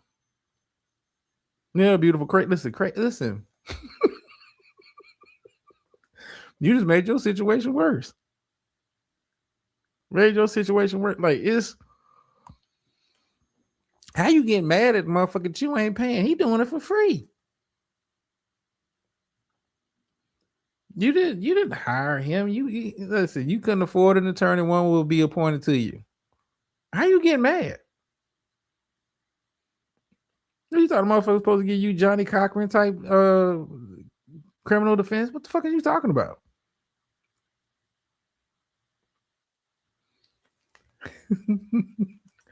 My man thought he was gonna walk out with just paying a fine. That nigga had probation. Hey, Steph, how you doing? Hey, I'm good. What to do, y'all? So, couple things. I do want to correct you just real quick. He's not working for free. It's free to them, but the dude's getting paid, and we get paid for indigent defense. I mean, this ain't pro bono work. We're getting paid by something. We're getting paid by the public. You know, that's your county taxpayer dollars at work. You know, that's it. We're not working for free. But, it's free to them, but it's not free, as far as like, I'm not doing this shit pro bono.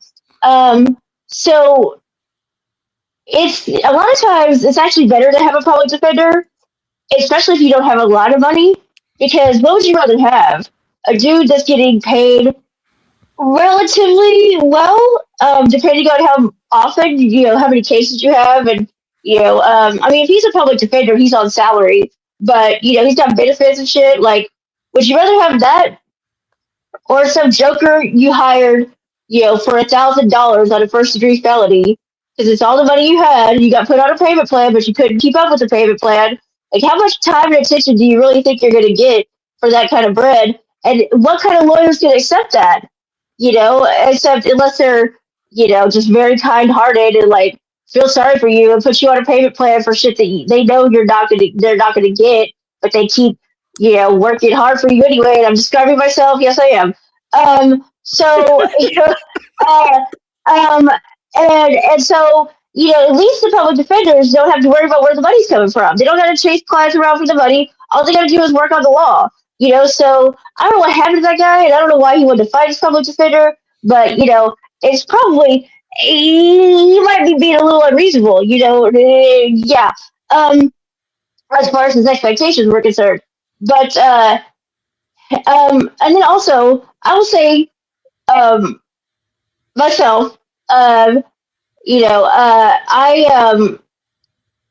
always get, I would say always, I have a track record of getting better than average results, far better than average results. But when I have a client who's about to get possibly hammered by a judge because he's been, misbehaving, he's been out here, he's flagrantly disobeyed court's orders on bond and shit like that, right? Like, if I think something bad's about to happen that I can't really do much about, after making the best argument I can, it's coming, right? It's coming down the pipeline. I put my hand, well, I always do this anyway, regardless, because I want my client to know I'm there. But especially if I think a client's about to get froggy, I put my hand on their shoulder, like right on their back by the shoulder blade. That way I can feel if they're starting to tighten up, and I can also feel what direction they're turning. So that, I can either be ready or get out of the fucking way.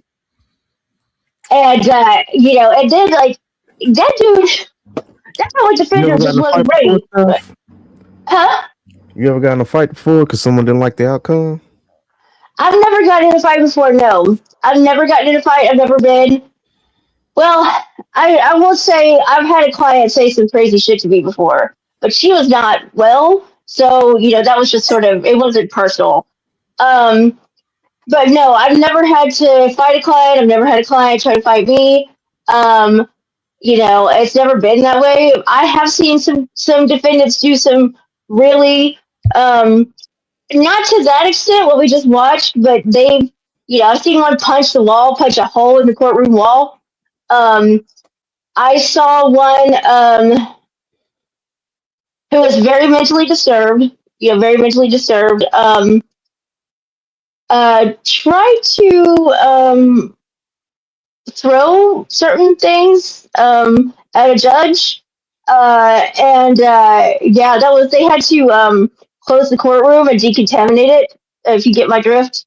And so, I've seen some defendants do some really wild shit. I've never seen an attorney get that kind of just waylaid like that out in front of the courthouse. I don't know what that guy did. I don't know what the guy was expecting. But dude, you saw that guy coming at you. Like, that lawyer was not paying attention. I don't know where he was. I don't know if he was looking at his phone or La La Land. But dude, if you had been paying attention, you would have seen that guy coming. Like, what the fuck? What are we doing here? Like, that guy was not trying to hide it, that he was coming for you. Like, what, how, I don't know. I mean, how unready could you be watching that guy, like, come at you like that? Do you think he was going to give you a hug? I mean, what are we doing here? Well, I hear what you're saying, Steph, but public defender is not a job I would want. Do you really want to be standing next to a motherfucker that's getting possibly years taken away from their life, and they want to lash out? The closest person to them is you. You're exactly. Like, I mean, yeah, and that's why, like, especially my clients who are not, completely well adjusted. That's why I do that. That's why I keep my hand on them. It's also a sign that, like, I care about them, but it's also, it has its purposes, right? I got my reasons for doing that shit. I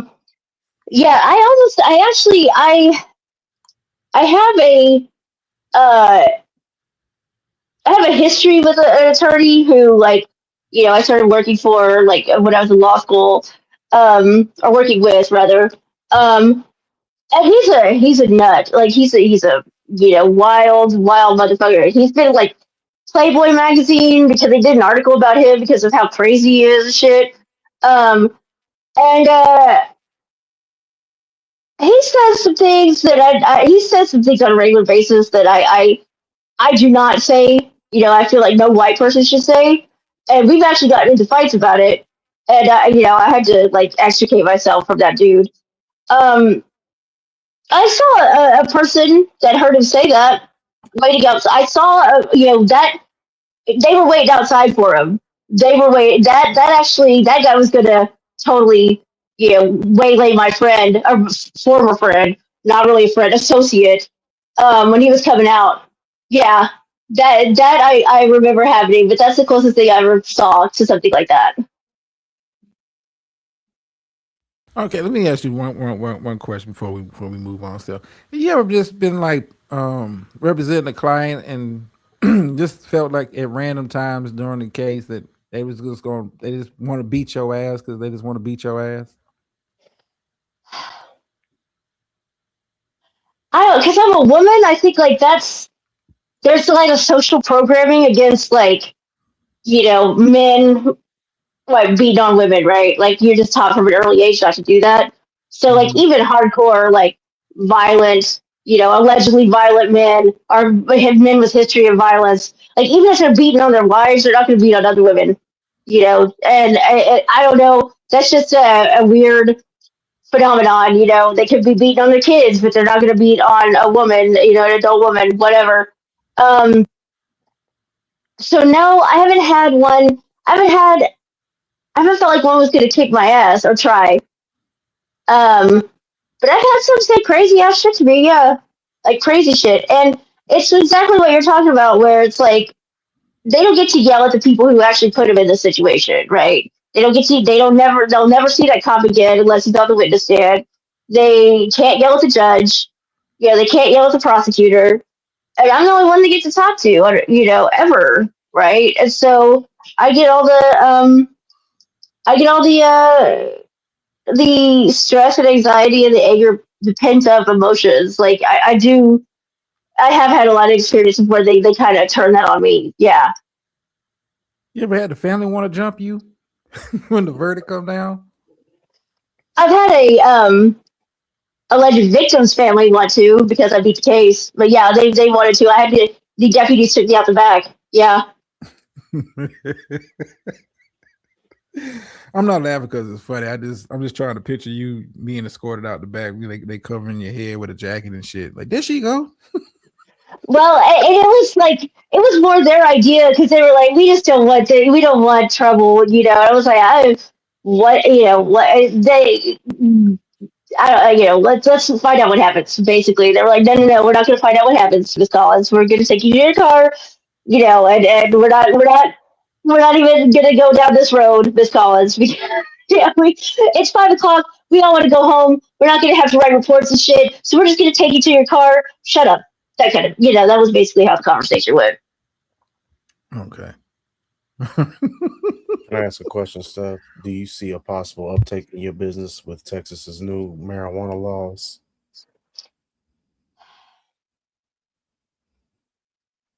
I don't know, because the urban areas, like, except for the people, well, that's true. Yeah,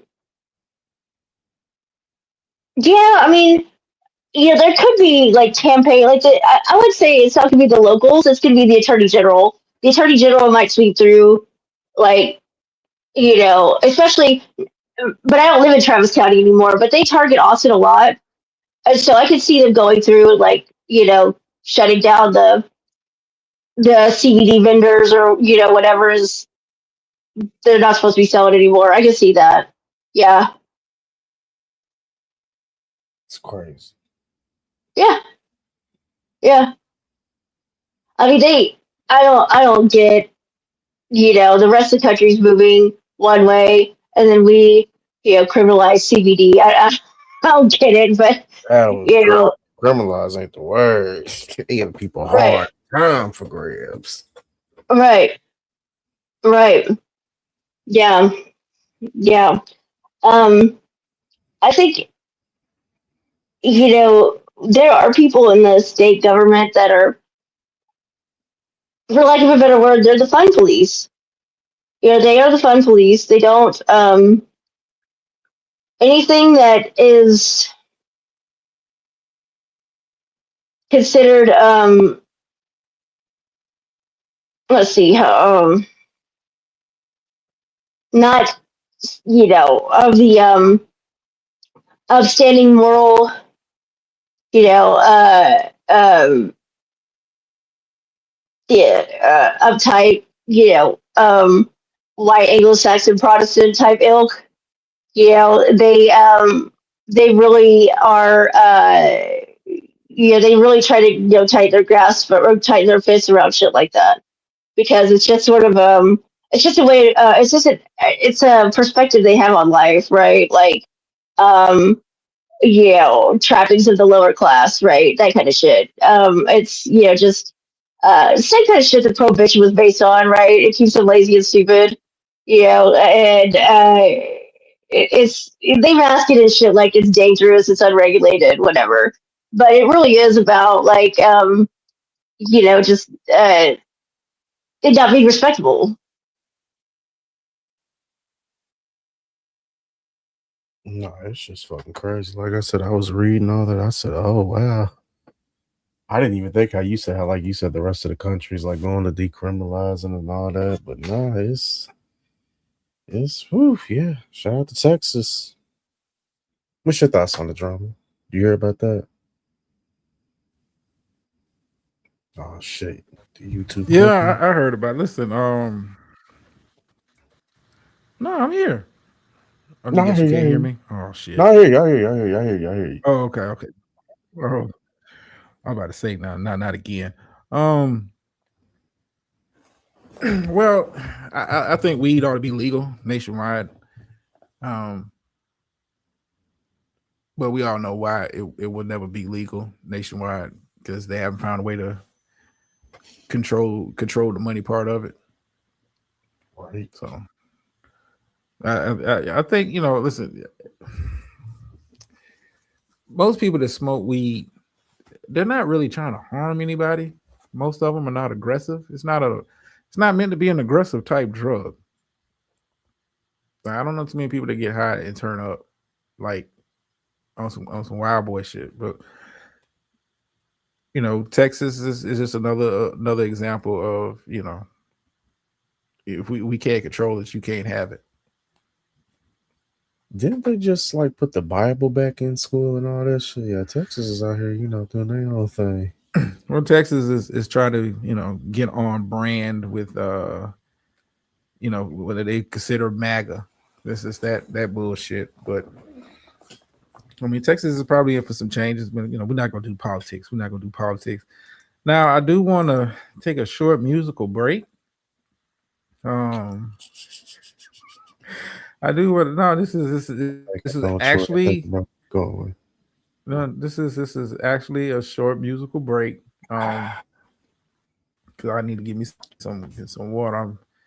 I'm parched. As the folks with a little bit of change say, I'm parched.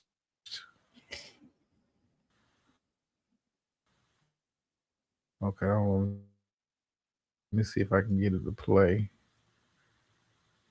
I found this old video online. I wanted to play. All right. Am I still here? No, we hear you. The video's gone, but we hear you.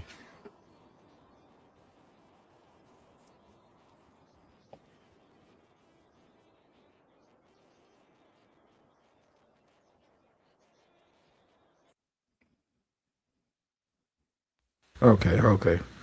All right. StreamYard. Okay, I'm good. Let me start it from the top. Musical break. This is time to get your peanuts and popcorn or whatever and all the other shit. Yeah, because I want to get into some other shit. Check this out.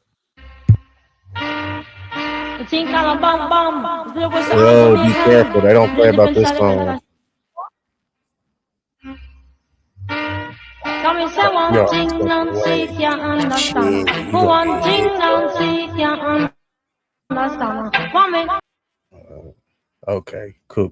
Yeah, they don't play about that shit.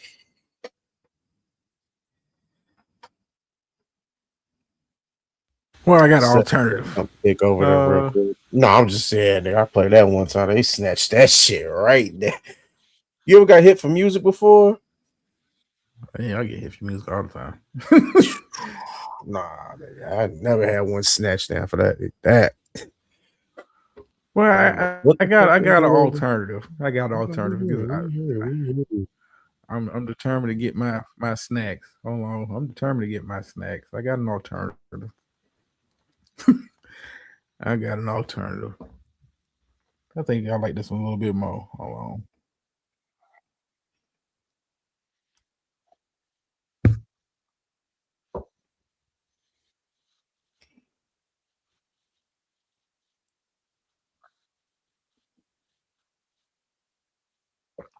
Man, Okay, hold Slater, I on. had to refresh my memories about how they criminalized THC, and yeah, they're treating it like you know, I mean the penalty range and the amounts under Crazy. the penalty range are the same for like cocaine, heroin, um, whatever else. I mean, it's nuts. It's nuts. I mean, less than a gram is a felony. That's wild. It's wild. Yeah, not playing. You get, like I said, you getting hard time. Mm-hmm. Well, speaking of hard times, let's have some good times. This water break, y'all. We'll be right back. How you gonna do it if you really don't want to dance? By standing on the wall. Get your back up off the wall. 'Cause I heard all the people saying, get down on it. Come on and get down on it. If you really want it, get down on it. You gotta feel it. Get down on it. Get down on it. Come on and get down on it. Baby, baby. Get down on it. Get on it. Get down on it. I say people. What you gonna do? You gotta get on the groove. If you want your body to move, tell me, baby, how you gonna do it if you really don't wanna dance? By standing on the wall. Get your back up off the wall. Tell me. All right, I'm back. I had to get my water. I'm sorry, y'all. I'm back. Oh, you like that, Mr. Bird? Oh, I thought it was nice. Where do I want to go from here? I'll say that for another show. Let me kind of piece through my material here because I forgot what I got.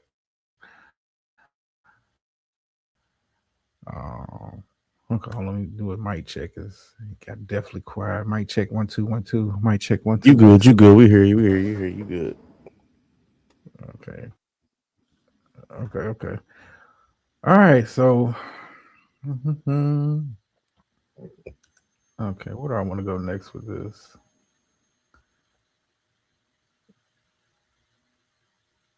Oh, okay. Well, before yeah, that's what I want to do right here. Which one is it? Let me make sure it's prepped up. Fellas or ladies, I got a video, short video. I just want to know what would your opinion be if this situation happened to you. I'm gonna play it a couple times and we'll get some feedback and some critique. Yeah. Okay, where are we at with it? Yeah, check this out. Where the fuck is you at? I got your baby standing right fucking here. Martez, you in the motherfucking club and I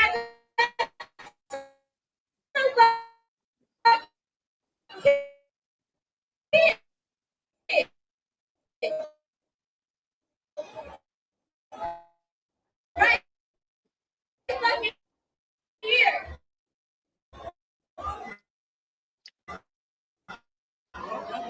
Where the fuck is you at? I really can't understand it. She's at the DJ booth of a club holding the baby, calling out the man. Oh well. But no, it's definitely pausing and freezing up. Yeah. Hold on, can I do my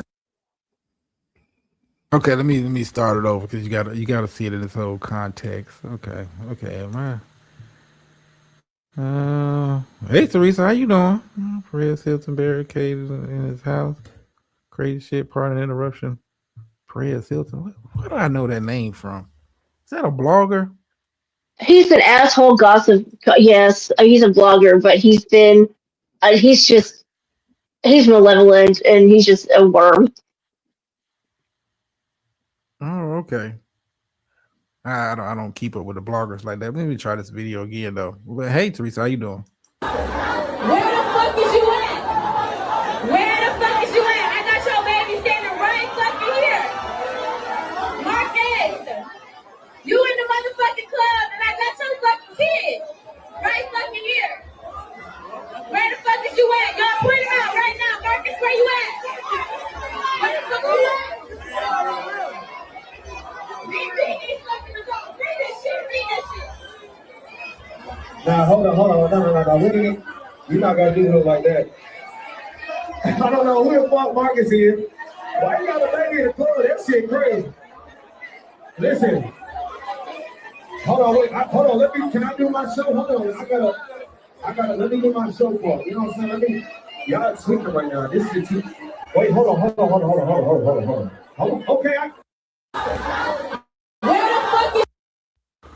All right, I'm back. Okay, hold on. Being nosy. He's done some real fuck shit. I was being nosy on X Evil. Okay, yep, okay. Y'all say evil, he evil. Okay. Oh, yeah. But what would you do in that situation? Your significant other, your baby mama, or baby daddy brings the baby up in the club looking for you. Hit the fastest exit. Really? You running? Oh hell yeah. I'm not about to give you this fucking scene. It'd be one thing if it was just her. Would you ever hold up? Hell no. I'm pretend I wasn't there. I'm gonna try to flip it. What the fuck was you doing at the fucking club with the baby? What's wrong with you? But nah, hell yeah, I'm getting up out of there. I mean, I'm not running. Okay. Thug life. I'm not. I mean, because you got to think about it. You can tell her baby daddy have this wild ass relationship, the way she felt comfortable bringing a baby up in the club to try to confront him about some shit. I could play crazy with your ass. You gotta pick your fights. That's not one fight I want to have. I mean, shit. Listen, for her to come up in the listen. I'm showing. Listen, I'm showing out. I know whatever. Listen, you come up in the club with a baby, you going viral. Okay, well, shit. Let's make it a show. Something tells me her and Marcus be arguing. Something tells me her and Marcus don't went viral on some other shit. They probably got videos floating around. Come on, man. That's a very toxic relationship that they got there. Oh, for sure. Toxic, like you got the baby out at the club to confront him and to say what child support? Like, no, I'm turn up with you. I'm embarrassed because listen, I'm pretty sure somebody know who I am and who you are. Probably some of the people I might have came to the club with. I'm gonna show out. What the fuck I'm running for? I hear you, G. I hear you, but fuck that. Hell, I'm gonna play crazy with your ass. I walk up to the stage, see, and that's why I need to have custody of my child because you be out here doing that bullshit. Why you got the baby up in here like that? Hell, I'm gonna play dumb with your ass. The fuck you talking about?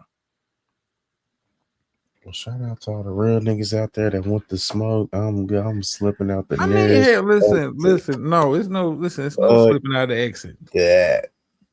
Listen, she got in the car, put the baby in the car seat, drove to whatever night spot you was in, Convince club. I would hope you have club security. Convince club security to let her in with the baby.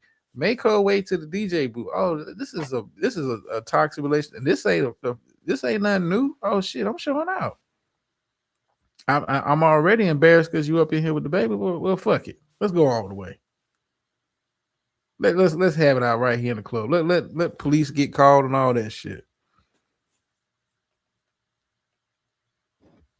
I'll be like, you see, this is why I need custody. She brought the child up in the club, officer. I need some of my pain and suffering. This establishment let this woman in with a child. I would love to hear that 911 call. Yeah, we got a situation here. Phone dial. Okay, DC, you good? We worried about you, DC. When your phone get to breaking up and shit, man. Ever since that time you got ran up on, we worried about you. Hey, Joe, how you doing? We worried about you. We worried about you. Glad you safe, bro. Glad you safe. Well, I'm turning the fuck up with him, man. Fuck it. I'm embarrassed already. Good job. Ghetto and ratchet. Listen, I hear you. Merv, ghetto and ratchet. Listen, that ain't the first time y'all had the kind of. She probably don't showed up to your job. She probably don't see you out. Seeing you out with your new lady. Yeah, and turn. Oh fuck that. This is already toxic. It was toxic when y'all was fucking with each other. Why should it be any different now? Ain't nobody running up. You say so, DC. I'm just saying, when you hit the link, man, strange shit happen. Get people in the background, gunshots. That's DC from 63rd. I'm really fucked up. You forget. DC go missing. Ordering sandwiches and shit.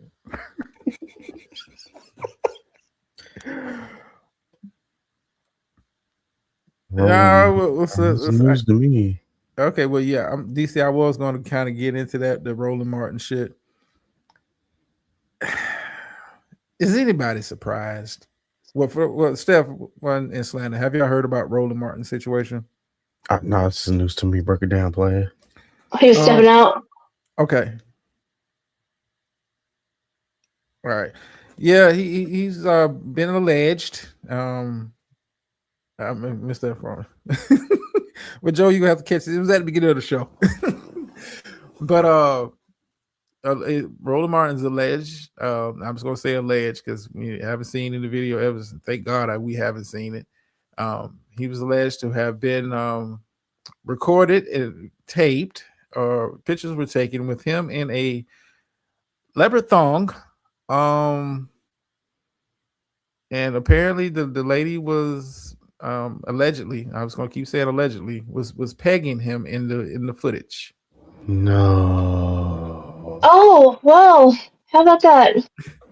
I know Tariq gonna have a field day with that one. Well, like I said, it's all alleged. Tasha K was the first one I know kind of came out with it. So I think Flacco did some commentary on it, but it's all alleged. Like, listen, and the woman is not his wife.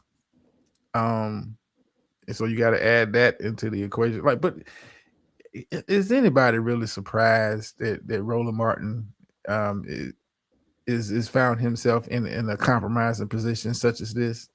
No, anybody really Family Matters. Oh, there's nothing about Roland Martin says, it's zesty. First of all, my nigga, I don't know about any other men that may be listening to this live stream. I've never wanted to or had the inkling to wear leopard print anything, tiger stripe, none of that shit. Like what kind of man gets off on that shit? Cause I don't know too many women that like, most women like a motherfucking some boxer briefs, some boxers. This motherfucker wearing goddamn leopard print thongs. I'm good, bro. You say that shit for the male entertainer, the male review ass motherfuckers. I'm good. I wouldn't even know where to fucking find underwear like that. Fuck out of here. Does he still have a show? Yeah, he still has a show. Oh shit. Oh no, hold on. He's not. I don't think he has a TV show no more. You know, he has No, his little YouTube show. yeah. Well, you know, it's alleged that a member, somebody on his team, has confirmed that is him in the alleged compromising position. He's saying that the lady put it out is the means to kind of blackmail him and extort him.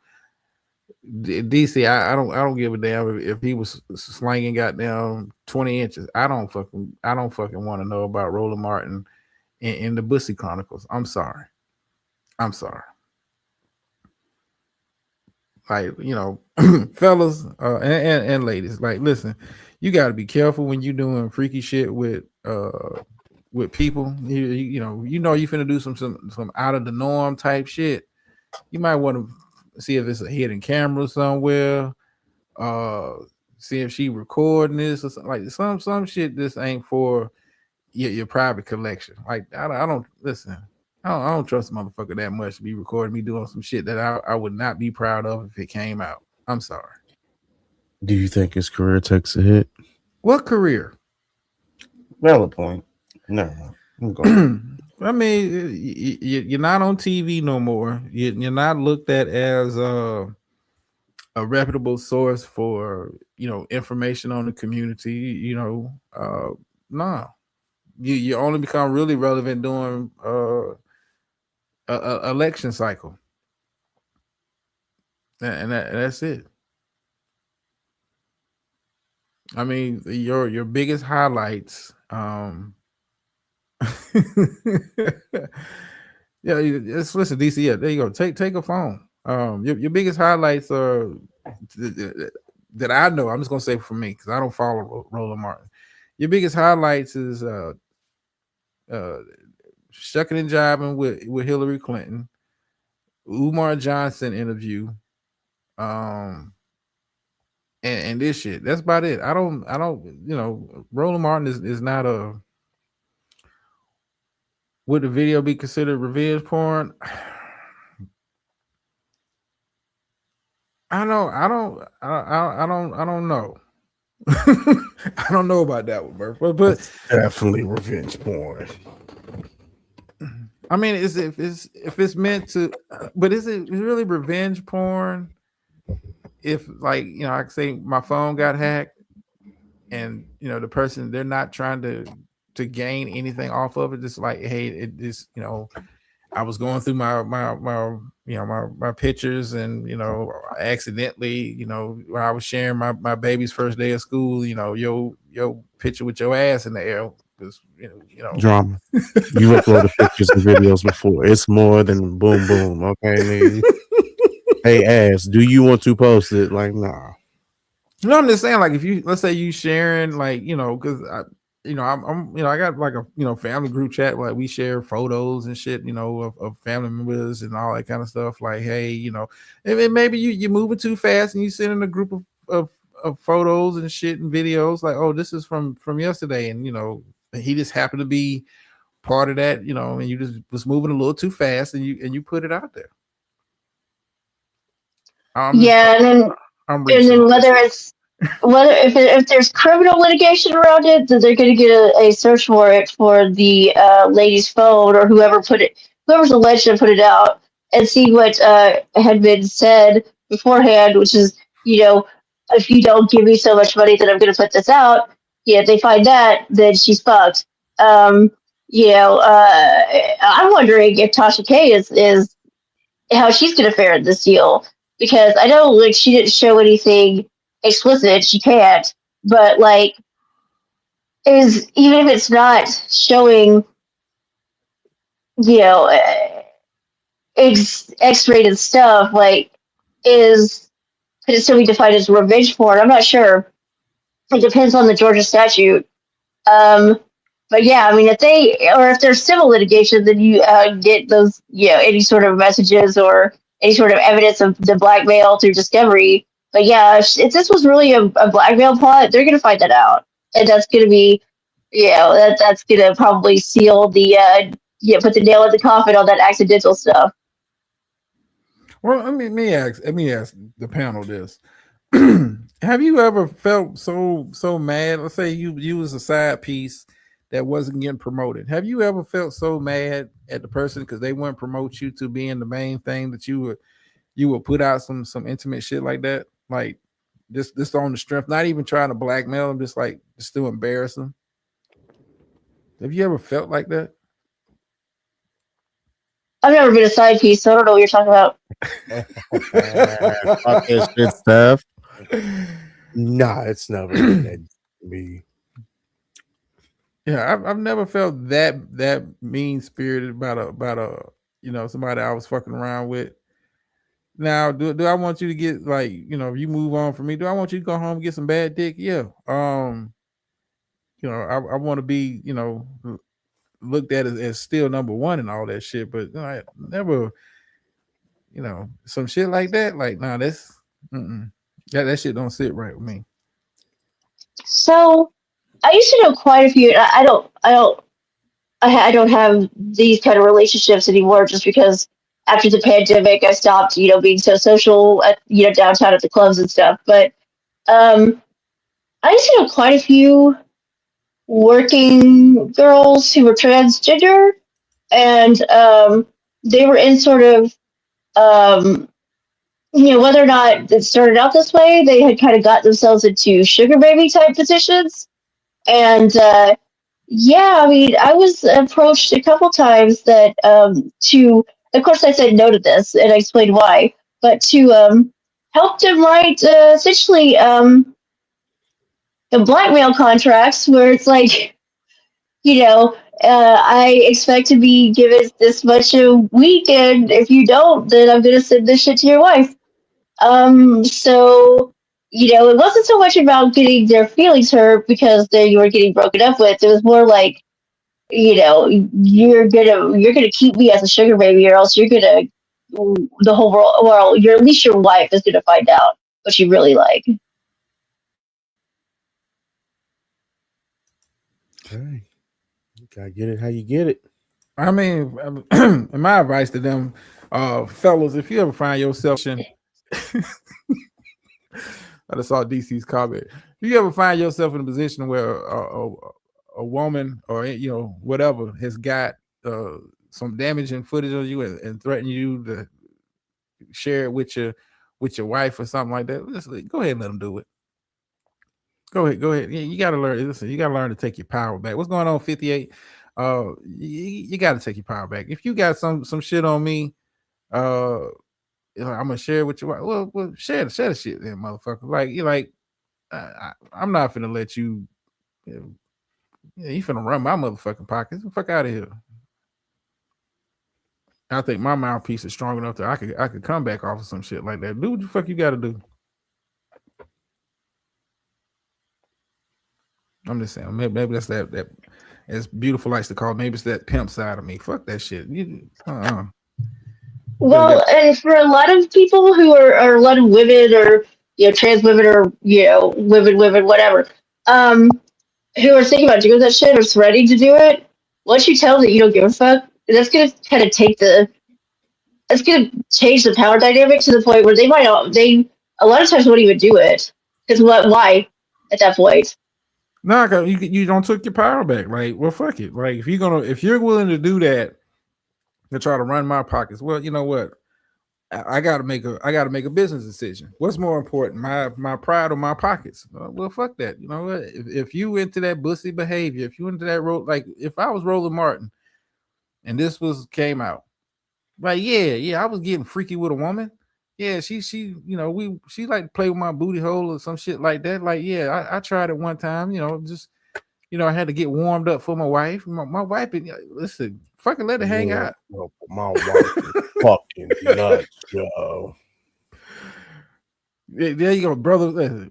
Take your lungs. You'll get through. I'm honestly surprised he ain't trying to say this was AI.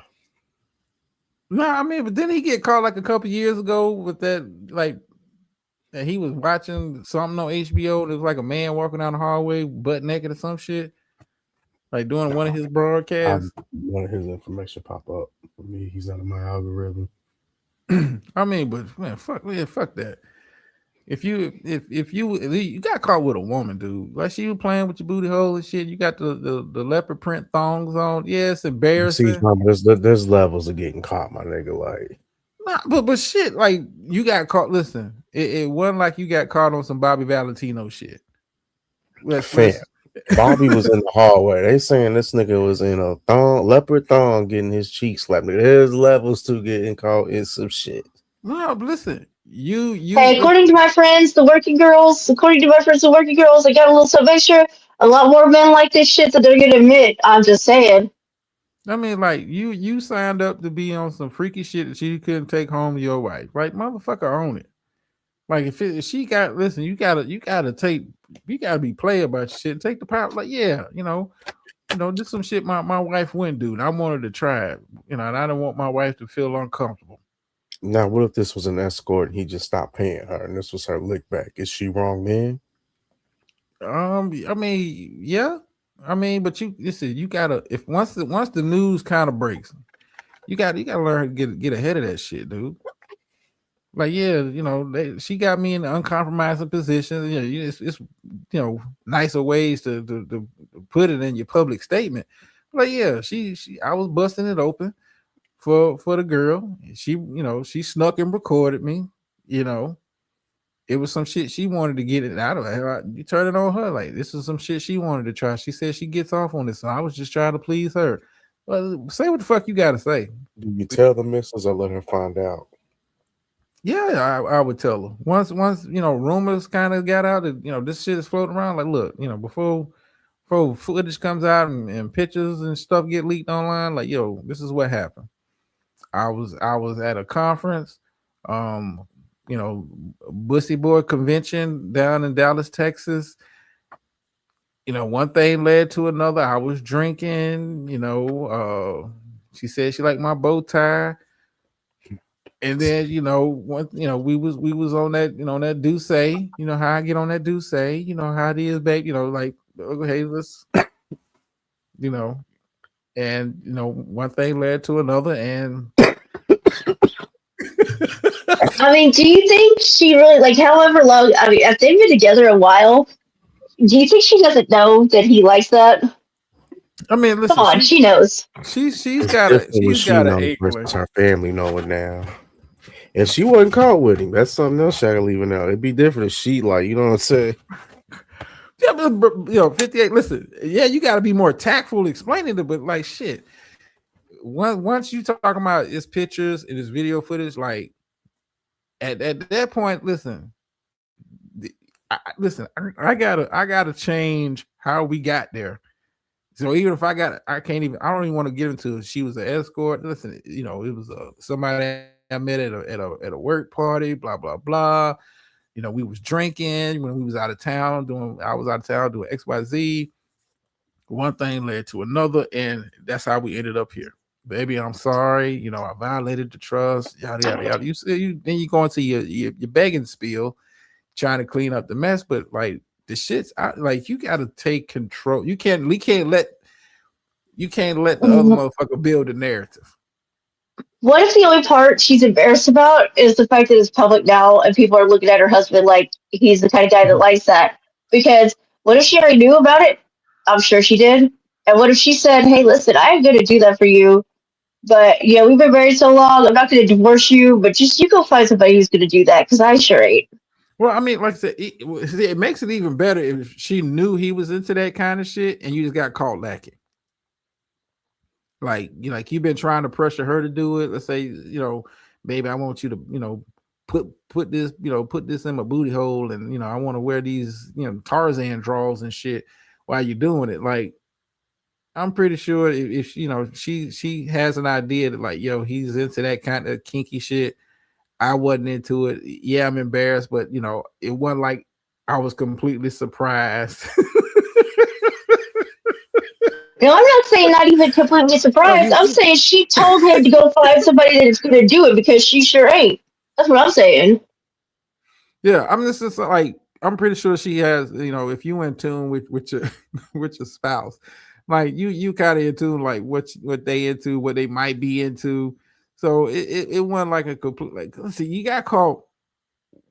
Hey, Keith, you got caught with a woman. It could have been 30 times worse. You'd have got caught with a man because it'd have been all kind of narratives. But then, you just got caught doing something freaky with a woman. That wasn't your wife. Right. Now, And which would your oh sorry. Go ahead. Which would your wife rather have? Let's say she's just, horrified by the entire thing. She didn't know, she didn't suspect, she doesn't know anything. This is all news to her. What would you rather? If I would say to her, like, at least I didn't pay her a whole lot of our money to shut up about it. What would you rather have? Like me cheating and paying her a lot of money to shut up, or me just cheating? I wouldn't even take the money angle. Like, I would just like, listen, I got to get ahead of this because I got to control the narrative. Because I'm going to listen. I'm going to be embarrassed privately. I'm going to be embarrassed publicly. Why not control the narrative, at least on the public side? Like, yes, this is a young lady I met. Da da da da da da da. Okay, then that kind of takes some of the steam off of whatever she got to put out after the fact. Like, you don't want her to put out like, a follow-up story. He paid me $5,000 per visit to play with his booty or some shit like that. Like, you don't want that. You don't want her to create the narrative at this point. You got to take back control of it. I agree. And gentlemen, all this hetero talk is making me kind of sick, so I'm gonna go lay down. But thanks for having me up as always. And I'll see you next week. All right, see you, Steph. Don't let Steph lie, y'all. She got something thick over there. I'm just saying, you got to control the narrative. You got to control it. And it's like take the leopard thong out and you getting pegged. Take all that out. You got caught with somebody that's not your wife. You have to control that narrative. You cannot allow the person that may be trying to extort you, or try to blackmail. You cannot let them control the narrative. You cannot let them do that. You gotta take the power away. Now you're gonna be embarrassed. People might get hurt, but God damn it, you know what? I got the power back. Now how do you blackmail me? How do you embarrass me now? I came out and owned it. Roland should have went live. Like, yeah, that was me with my pussy in the air.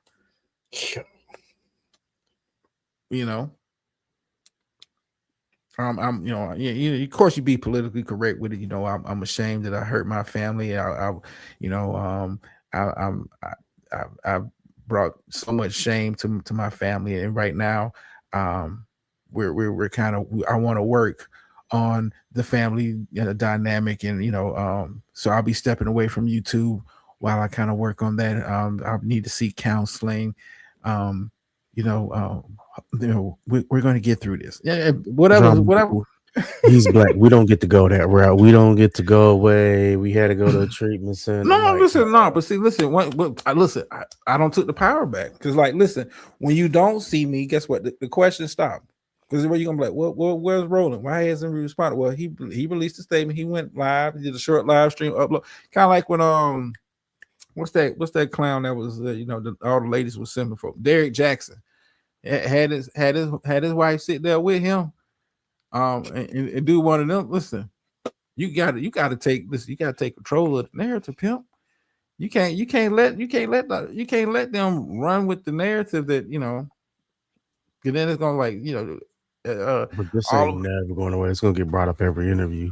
Well, I mean, you know what I'm saying? Like, he's talked a lot of shit to be like, you know what I'm saying? Like, but listen, you got to take that L on the chin, but you got to control the narrative. You can't let her control the narrative. You can't listen. This is what it was. This is who she is. This is our relationship.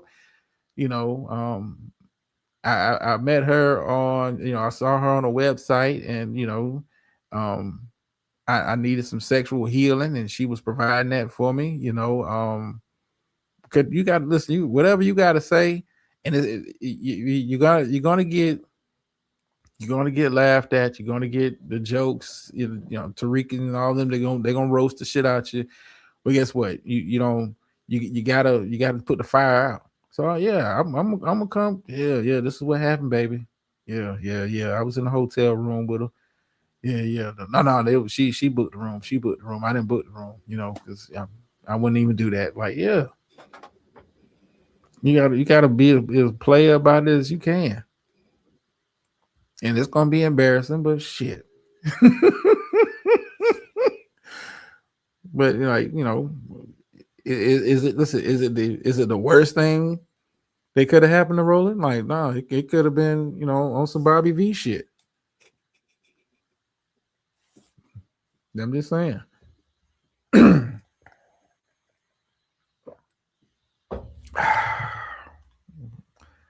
Let's see what we got here. Yeah, I do want to show this little clip.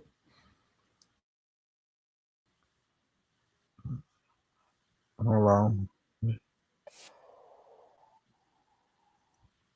I got a brief. Old girl had Kelly camera set up. Listen, cheating is a deal breaker for me, no matter who it is. Listen, I'm with you, Murph. I get it. I understand. But you know, some people view it a little bit different. But even if you're not doing it for the sake of your spouse, do it for the sake of your own personal. This is what happened. This is what it was. I'm sorry. And then does that make it better? No. But this, I'd rather you get it from me than hearing it from Drama and DC and Slant on the fucking live stream. You know, I'd rather you get it from the source that this is what happened. But I get it. Say, DC, you about to get fucking mad, man. We don't do cowboy slander on any channel that I run, motherfucker. You got like fucked up. Not you know, use your Chicago Bears for that shit. You know, you and your quarterback with the painted nails and shit. Fuck out of here. Fuck you mean?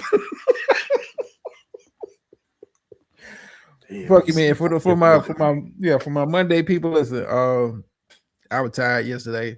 But you know, we about to crank back up with that shit. But yeah, get the fuck out of here. You know, you lost a bet with your sweet booty quarterback up there in Chicago. The fuck you mean? You know, Cowboys, what the fuck wrong with you? Oh boy, we got one more video, then I guess I can get into some bullshit for a little bit. Let's see, are we queued up here? All right, folks, this is what happened when you put the guns down and you handle shit like men. Yeah, and old girl brought baby to the club, leave the hell. Okay, but check this out.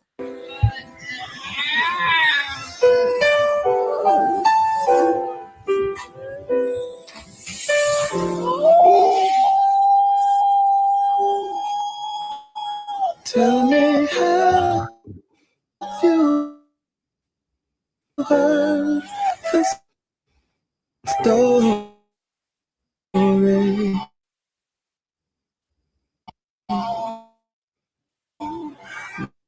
That took place heaven. They say she up and ran away from home. Where did she live? Okay, did it play over here? Yeah, I still. It was playing slow. I felt like that's how it was supposed to be. Yeah, it was slow. Okay. I was gonna say, I felt like that's how it's supposed to be, but I don't know. Yeah, it was supposed to be. It was supposed to be slow. Yeah, that looks bad, DC. Listen, you'd be surprised how many of these people can't fight, ain't been in a fight, don't know how to properly throw a punch. Yeah, that is some sad shit. Saying if they picked up the gun, they might actually hit each other for real. Yeah, that like this like the swinging, like how you swinging and looking away. Oh, white tank top gonna break his wrist if he keeps swinging like that. Damn, DC.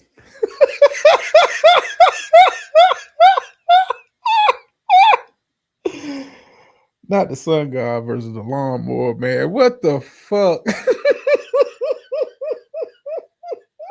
DC shit.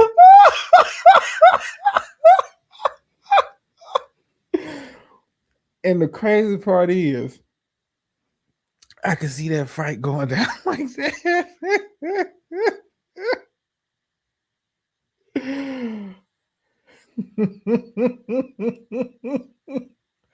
Really, nigga?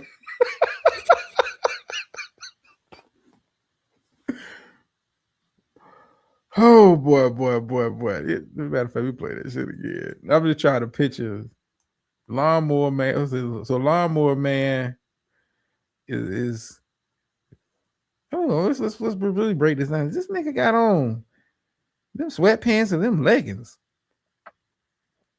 Both skinny Them jeans. motherfucker like, man, you see.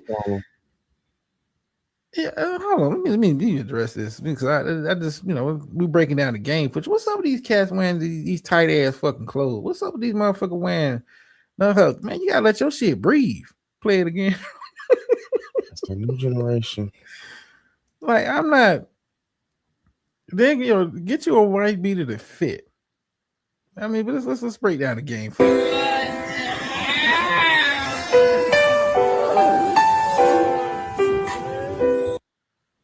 I mean, look at him. Look at him. You're not even. Both of them got their eyes closed. Look at this shit. How you expect to hit something? They're not even trying to punch the punch. It's like I'm trying to mush my fist in your face. Look at him. Look at this shit. Let's keep playing. How you end up in the air? Why your feet leave the ground and you want throwing the punch? It's crazy. They're both dodging the fuck out of them, though. I give them that. Them dodges is on point. What are you dodging? Man, listen, if you listen, hold on. For both of their eyes to be closed, my nigga. No, them dodges is on point. Hold on.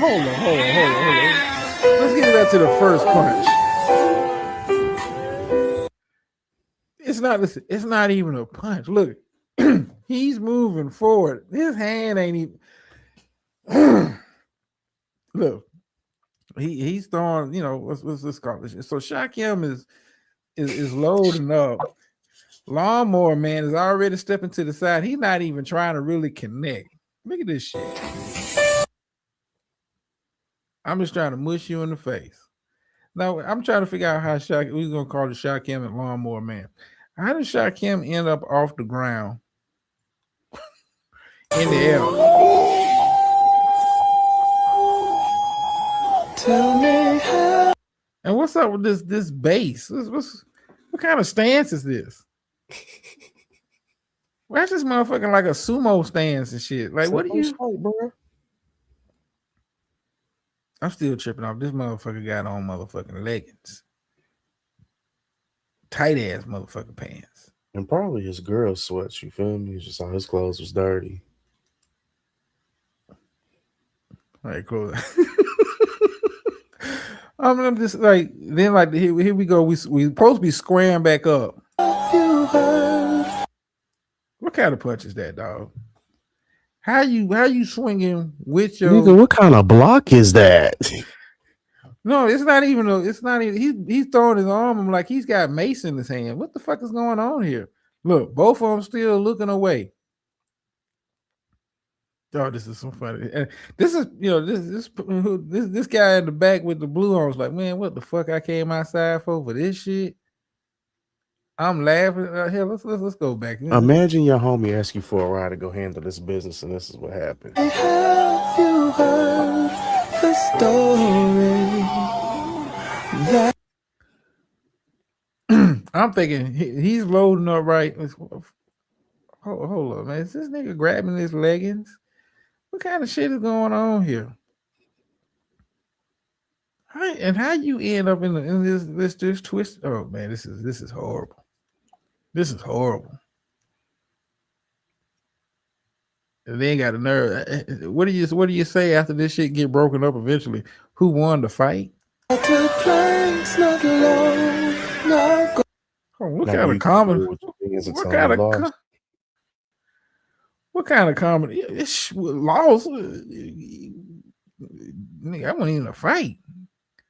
This is like some choreographed movie shit. You supposed to say bam, pow.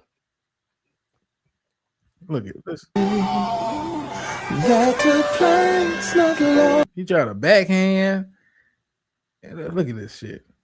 Look at this shit.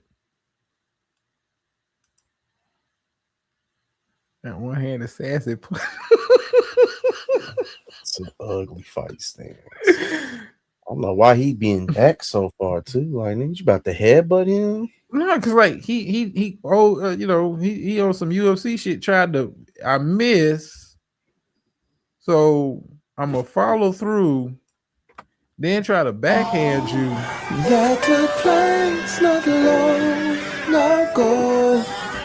They way too high.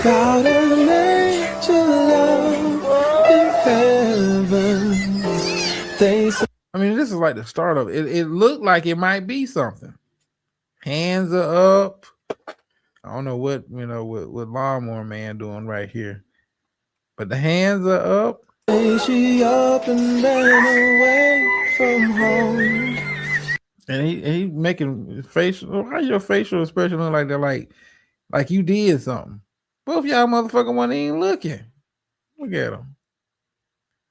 He gonna look at him like, yeah, I dodged that. This ain't worth my time. The fuck going on here? Orange draws a magenta.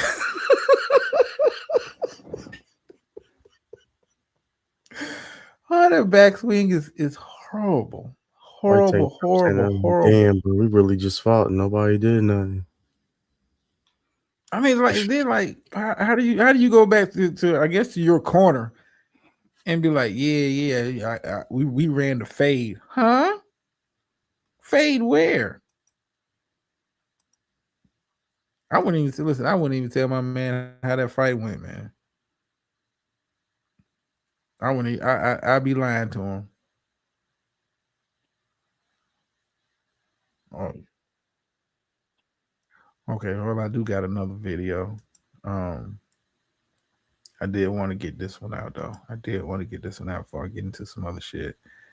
Look like Mikey. Don't say that, Keith. Don't say that about Mikey.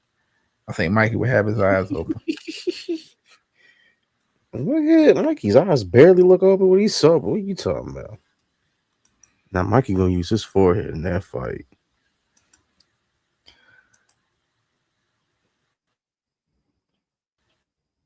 Okay, hold on. I want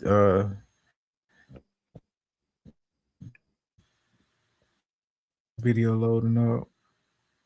I've never had this happen to me. Come on, StreamYard. Okay, am I good? Jet? DC, I really don't want to talk about Sydney Star.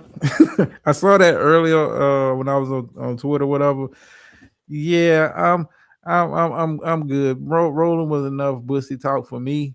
For the month, I'm good. I'm good. But check this out real quick. It's funny, but it ain't funny. What the fuck are they on? Why are you over here? Stop yelling. There's people around. So you're not gonna take the ring? No.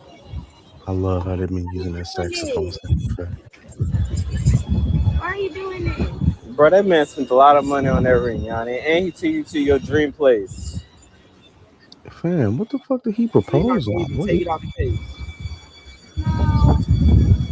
I feel like this is a lie. What you mean?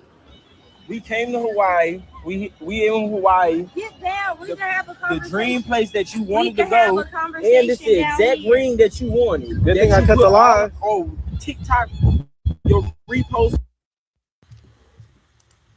Did they cut it? Nah, it looked like you paused it. Hello? There's still some. You gotta hit play. It stopped playing. You gotta hit play. Okay. Okay, all right. Let's. Okay, I thought I was like, oh shit, they don't snatched it. Okay. No, you good. Okay, shit. I was like, man, they I have could tell by that shape of live her. Yeah, snatch she down in wasn't the gonna middle. take you serious. Well, I'm gonna let it play out, and we'll break down the game tape. It's that you wanted to go, and it's the exact ring that you wanted. Good that thing I you cut put the live. on TikTok, your repost on everything. I made sure this is the exact ring you wanted with the gold band, the two hair stone, all that dumb shit. Just get down. Come here, we can talk about this away from everybody. Therapy, we need all types of stuff. Like, we got a lot of stuff to work on before we decide, oh, we're gonna get back engaged. We're engaged again, everyone. Forget about everything that happened. You can forget about me. I done went out my way. But we still gotta finish the trip though. She could finish that shit by herself. Real shit. Okay, let's come back over here. Leave her in Hawaii with Alan there. God damn.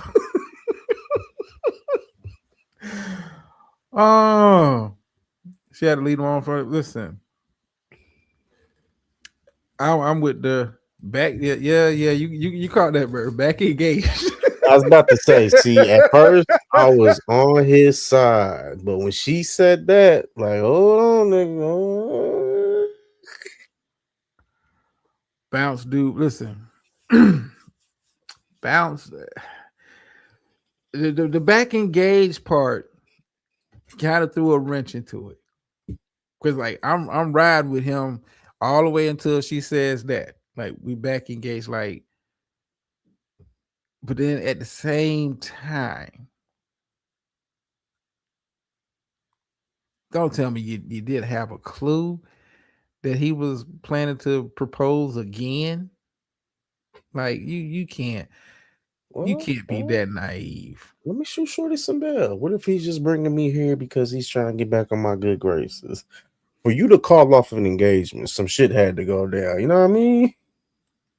But even with that being said, like, he don't took me to Hawaii.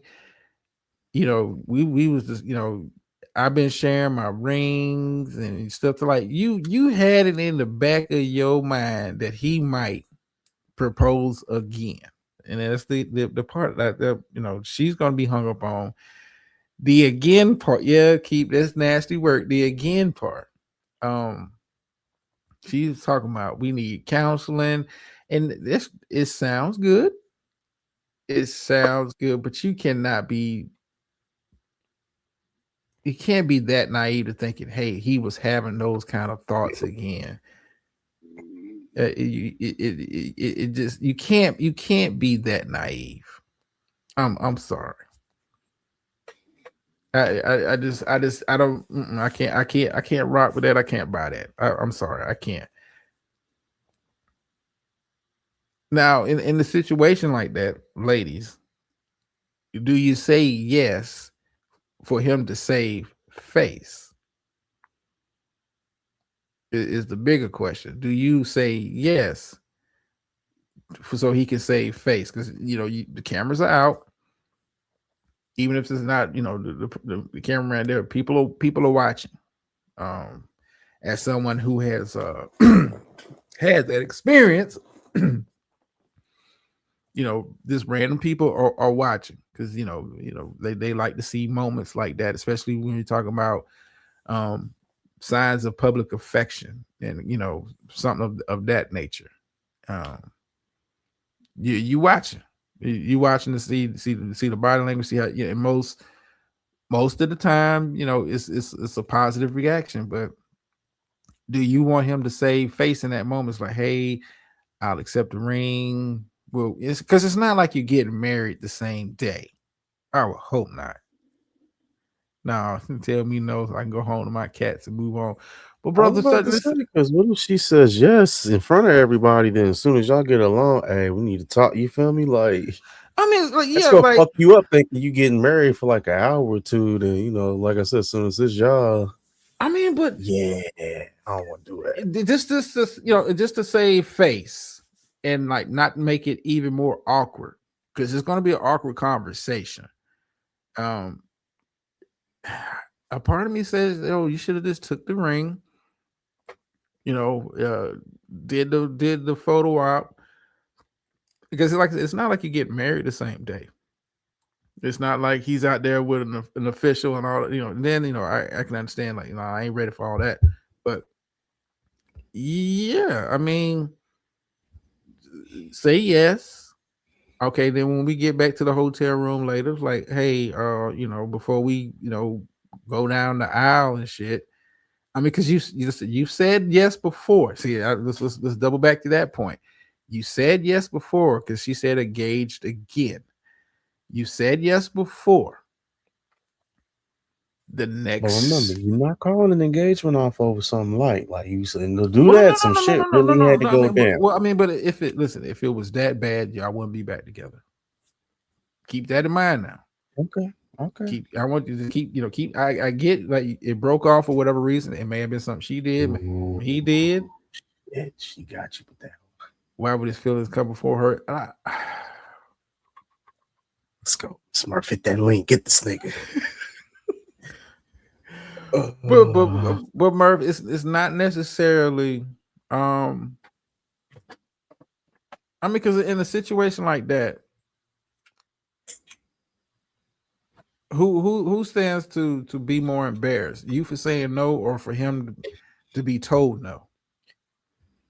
And I think I can speak on this. Like, that is a.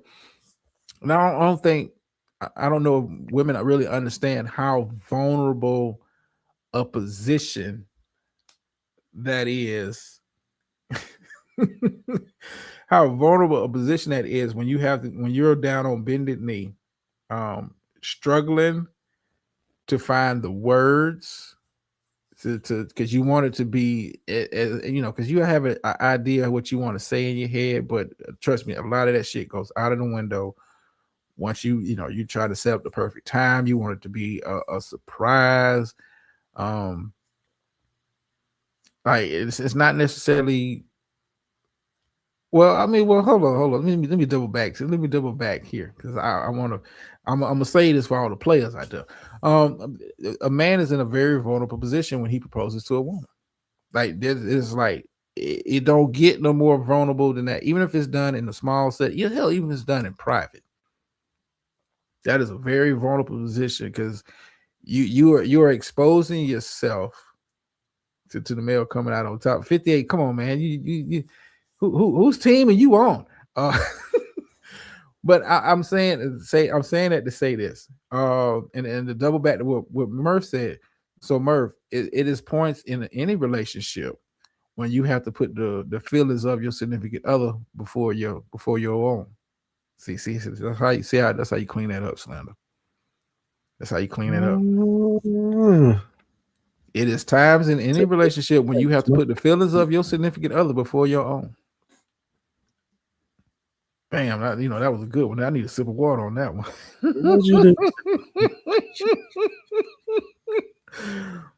No, Steph, hit the link quick. You can whisper. No, I never had a proposal turn out. But the Steph, that is a nerve-wracking position to be in, because like you're exposed. And as men, we try to guard our feelings, guard our emotions, and control them, and keep them in control and all that, and not show that we're bothered like this. That's a whole nother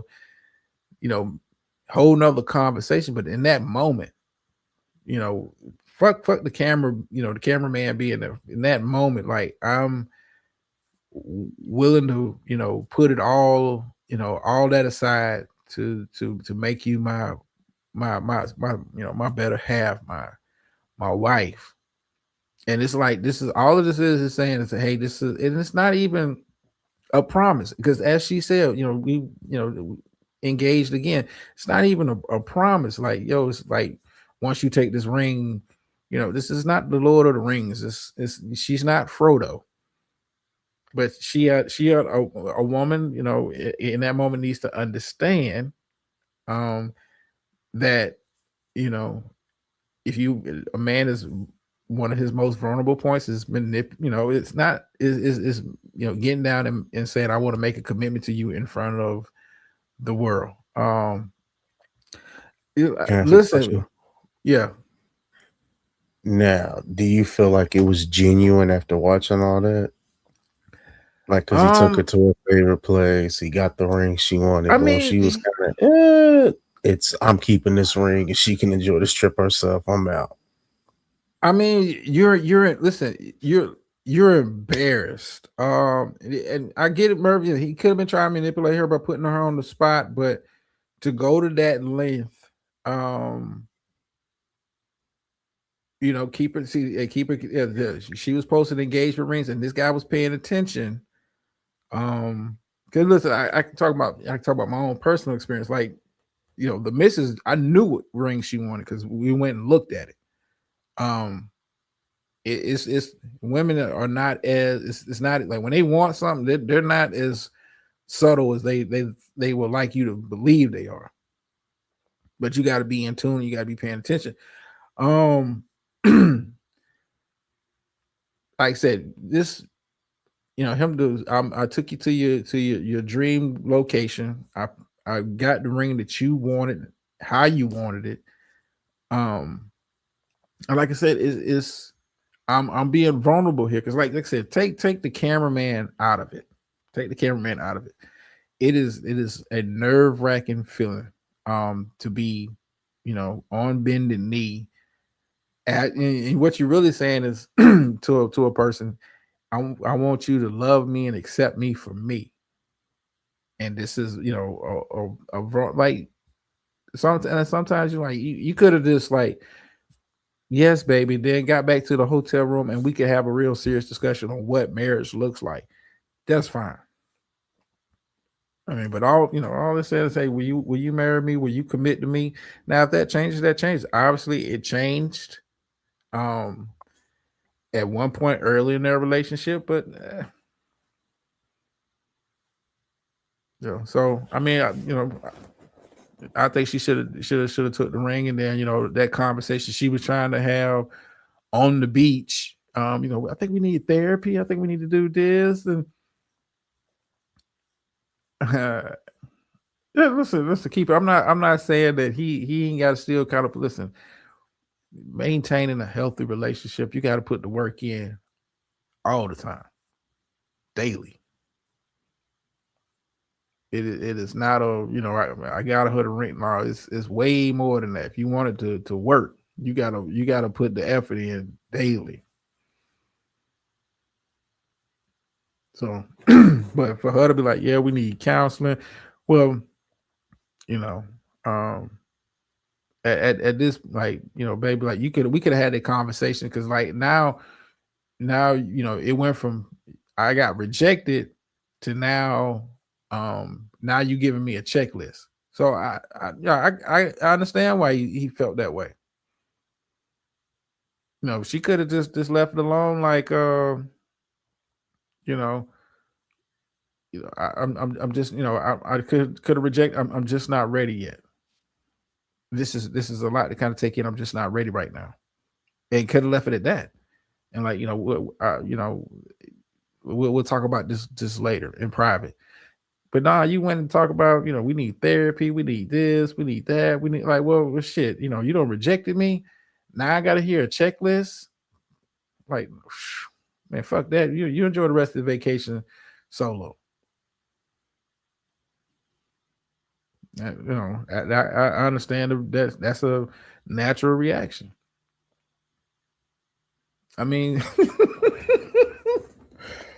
I mean, this what it is. Like some people, listen, some people can handle rejection with grace. Some people can't.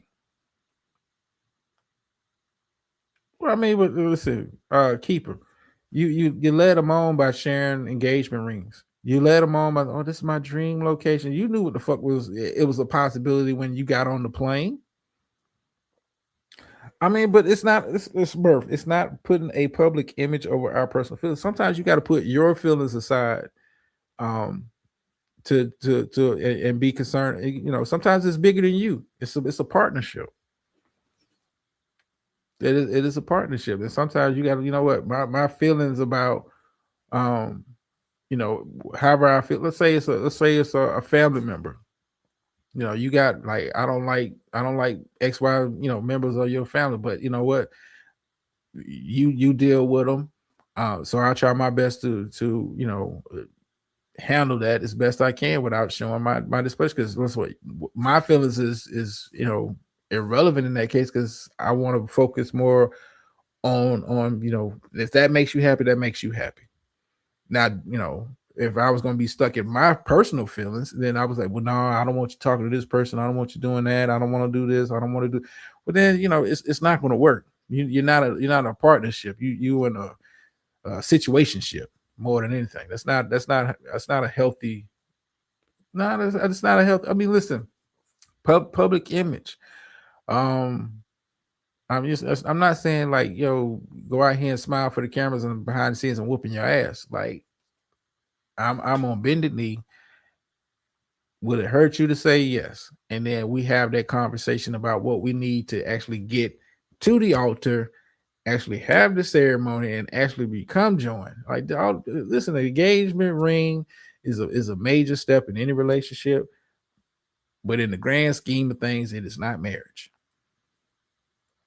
It is all it is saying, hey, you know, hopefully this is a commitment to it. All this is a representation of the commitment to the process.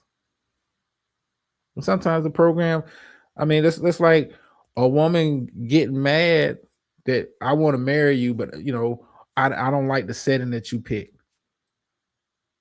You understand what I'm saying? Like, you know how weird that fucking looks? Well, I wanted it to be on my birthday and I wanted it to be roses and shit. Like, well, I mean, hold up, baby. Do you want to marry me or not? You know, she said yes, and later told him no. I mean, but you know, well, she gonna be put. Listen, Murph, she gonna be put on blast for saying no. And it's like, well, girl, you know, you stuck up for yourself, and you was in, you know, you did what was best for you. You know, it's everybody loses. Everybody loses in that situation, but I think in that particular situation, listen, this, you know, you're not going to be 100% happy.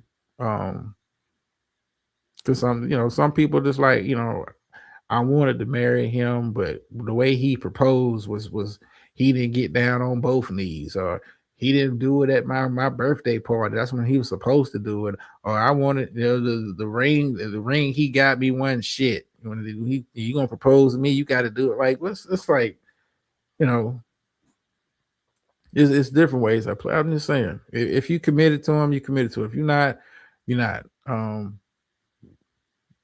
Yeah. Nah, listen.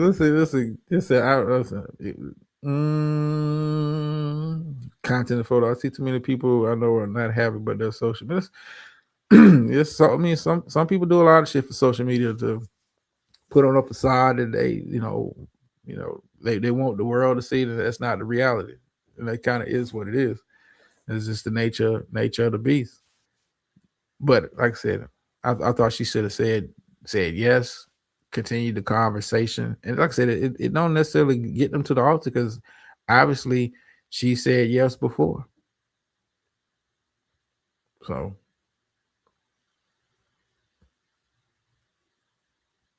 let me take this down.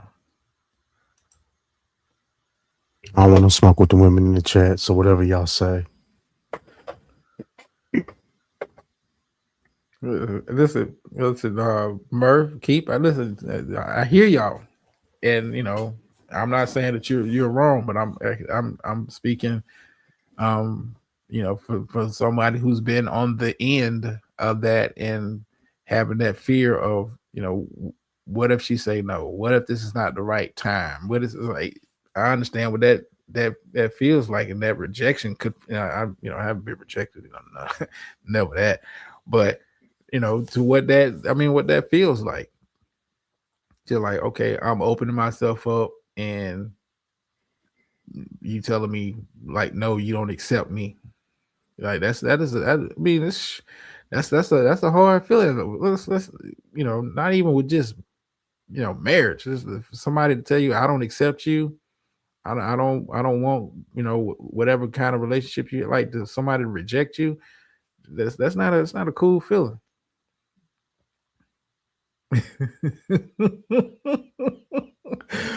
Well, I mean, listen. I'm not in the business of routinely calling women bitches and shit, but I mean, you got rejected. God damn, DC. I mean, you got rejected. I mean, like I said, you even take the camera out of it. People are watching like, oh damn, that's fucked up, and they don't even know the story. They don't even know. They're just like, this guy tried to propose. She said no, and now he's like, what do you do? I mean, what if he was even like cool about it in that moment? Like, how do you continue the rest of the trip knowing that this person rejected you?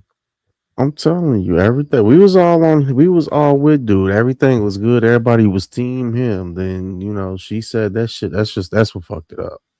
No, I get it. Because this is not the first time they've done that. But I'm just like in that moment. Say the moment. So let's say he plays it cool, and like, will you marry me? She says no. He's like, okay, maybe this is not the time. Maybe we got some work to do. Even if he plays it cool, you got to know in the back of your mind, like, he's embarrassed. His feelings are hurt. Are you that, focused on how you feeling to not take that into account?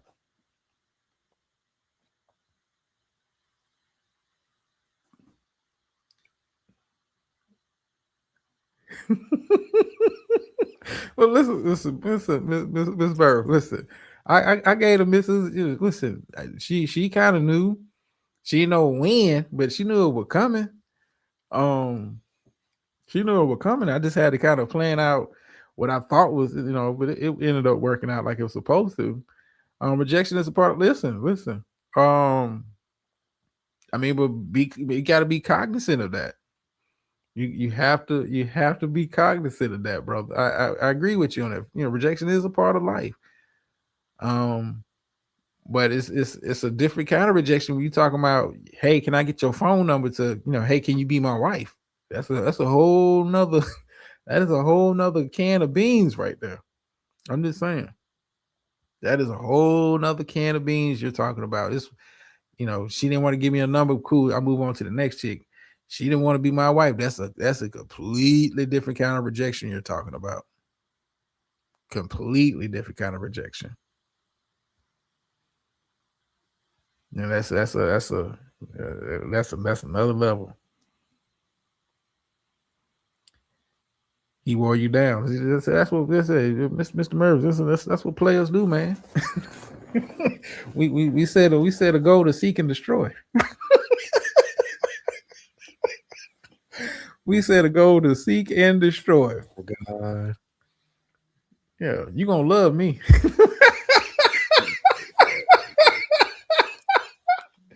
Listen, you gotta have that. You gotta have that confidence. You gotta have that confidence to, like, you know what? I'm gonna make you want this. Yeah, that's part of selling yourself, player. That's some player shit right there. Listen, I'm gonna wear you down. What kind of ring you like? How many carats? You like that one? Say less. I don't know. We'll know. I know in my heart when the time is right. I know that you the one for me. You gotta be that's Merv player. And he sold you on some shit that you didn't want. Got you to the altar and have kept you by his side. That is Yeah, he needs a trophy, man. Listen, player Hall of Fame with that move.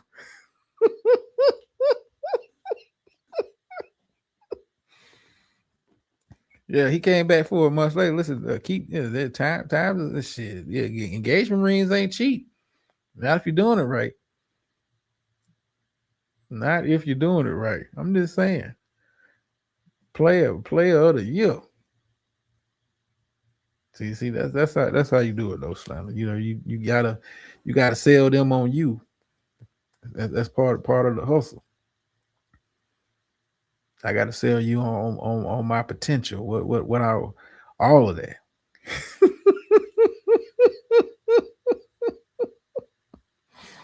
Potential and all of that. I got that in the notes. I'm just saying that's how you listen, player. That's how you do it. You may not be open to the idea. You just ain't been exposed to it yet. See, that's some shit. I'm pretty sure Murph heard that line before. I know you don't heard that one. Oh, hold on, let me stop because beautiful. Hear this? Be talking about that. You go with that pimp shit again. You got to be able to sell water to a well, man. That's how it is, baby. I'm gonna sell you on me, and I'm gonna sell you on me, baby. You may have a future, but it won't be looking as bright without me in there. You understand what I'm saying? I hear you, OG. Yeah, I'm gonna get a talking to tomorrow. Say, oh, so that's how you was thinking? Oh, so that's what the fuck it was? Oh man. Listen, you gotta listen. But yeah, I was nervous as shit doing it. I had like a whole grand speech. You know, that shit you see on TV. My sun sets and rises on the smile on your face, and nigga, that shit went out the window as soon as I hit the knee. Words got fumbled, but the message was received. That's all that matters. That's all that matters. Oh, the message was received. Listen, I had a whole script in my head how the shit was gonna play out. I was like, you know what? And then when the moment came, I don't even remember what the fuck I said, other than you give me the honor of being my wife. The rest of that shit, I don't even know. I don't even know. It damn sure wasn't on no beach in Hawaii. But hey, I got to sell you on. I got to sell you on me. Listen, here's another bit of a player advice. Listen, once you get in the game like that, you never stop selling yourself. I'm gonna keep selling you on me, baby, on a daily basis. You got to worry about if you made the right choice. Yes, beautiful. That was pimp talk. But yeah, it's time to shut up shop, man. I might do that next week. I might do that next week. All right, player. Well, this has been real. Enjoyed myself. Shout out for the pimp talk. I learned a lot of game tonight. I might have to do one of them special episodes, like player talk. Okay. I thought you said my special episode on the other channel. I was about to say, oh shit. No, I don't think the world ready for that, man. I don't think they're ready for that.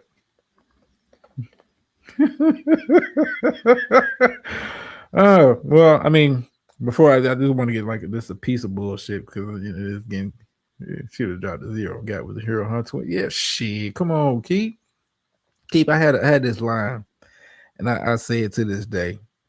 I don't have to throw salt on these niggas. They season themselves. Yes. Yeah. Listen, never stop selling themselves. I never throw salt on them. They season themselves, and that's just not even with the dudes that she was formerly talking about. They got to speak bad on them, but they season themselves. They show you. If you watch them long enough, you watch them close enough, they'll show you why they ain't the pick for you. I'm just saying.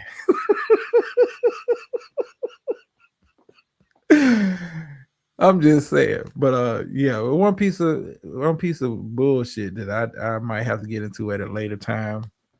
I saw paperwork drop today. I'm just gonna leave it at that. Like, wow. But don't worry, I will be live tomorrow, y'all. We can discuss it. I got you. Wow. Are you surprised? Yeah. Same. Surprise. Now it's like fresh, so I can't really like dive into it, but yeah, definitely surprised. Wasn't on my bingo card for today. Definitely. But I might talk about that another time. Whew. Woo. Yeah. But anyway, man, any last words before I close up shop? Give these folks a proper pool pit since I didn't do one yesterday. Yeah, I got you. I'm gonna just end it with this. Truth sounds like hate to niggas that hate the truth, and I'm out, y'all.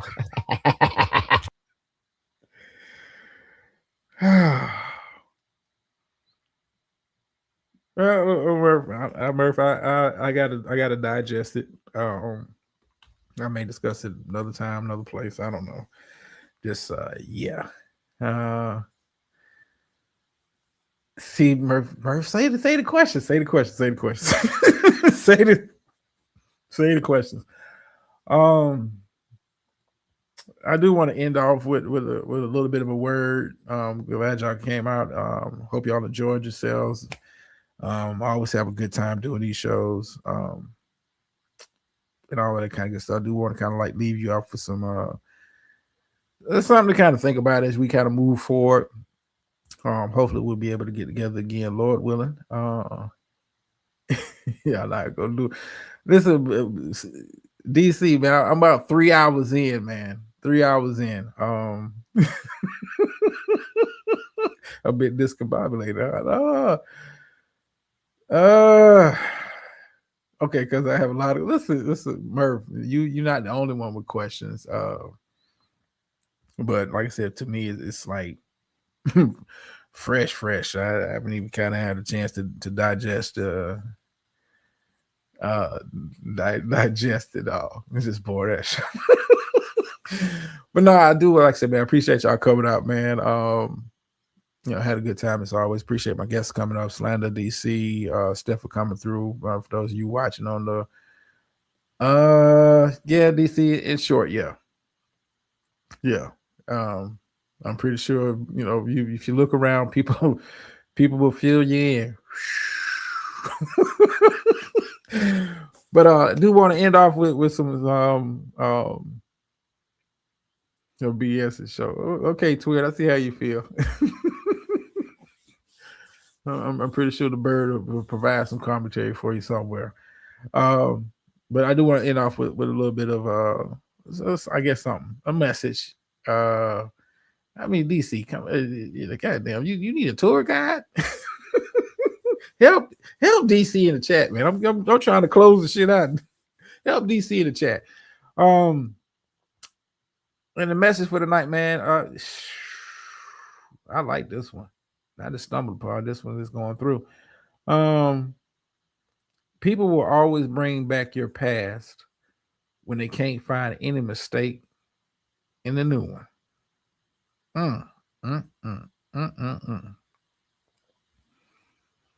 Read that again.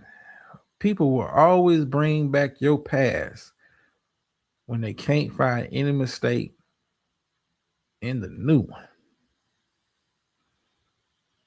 I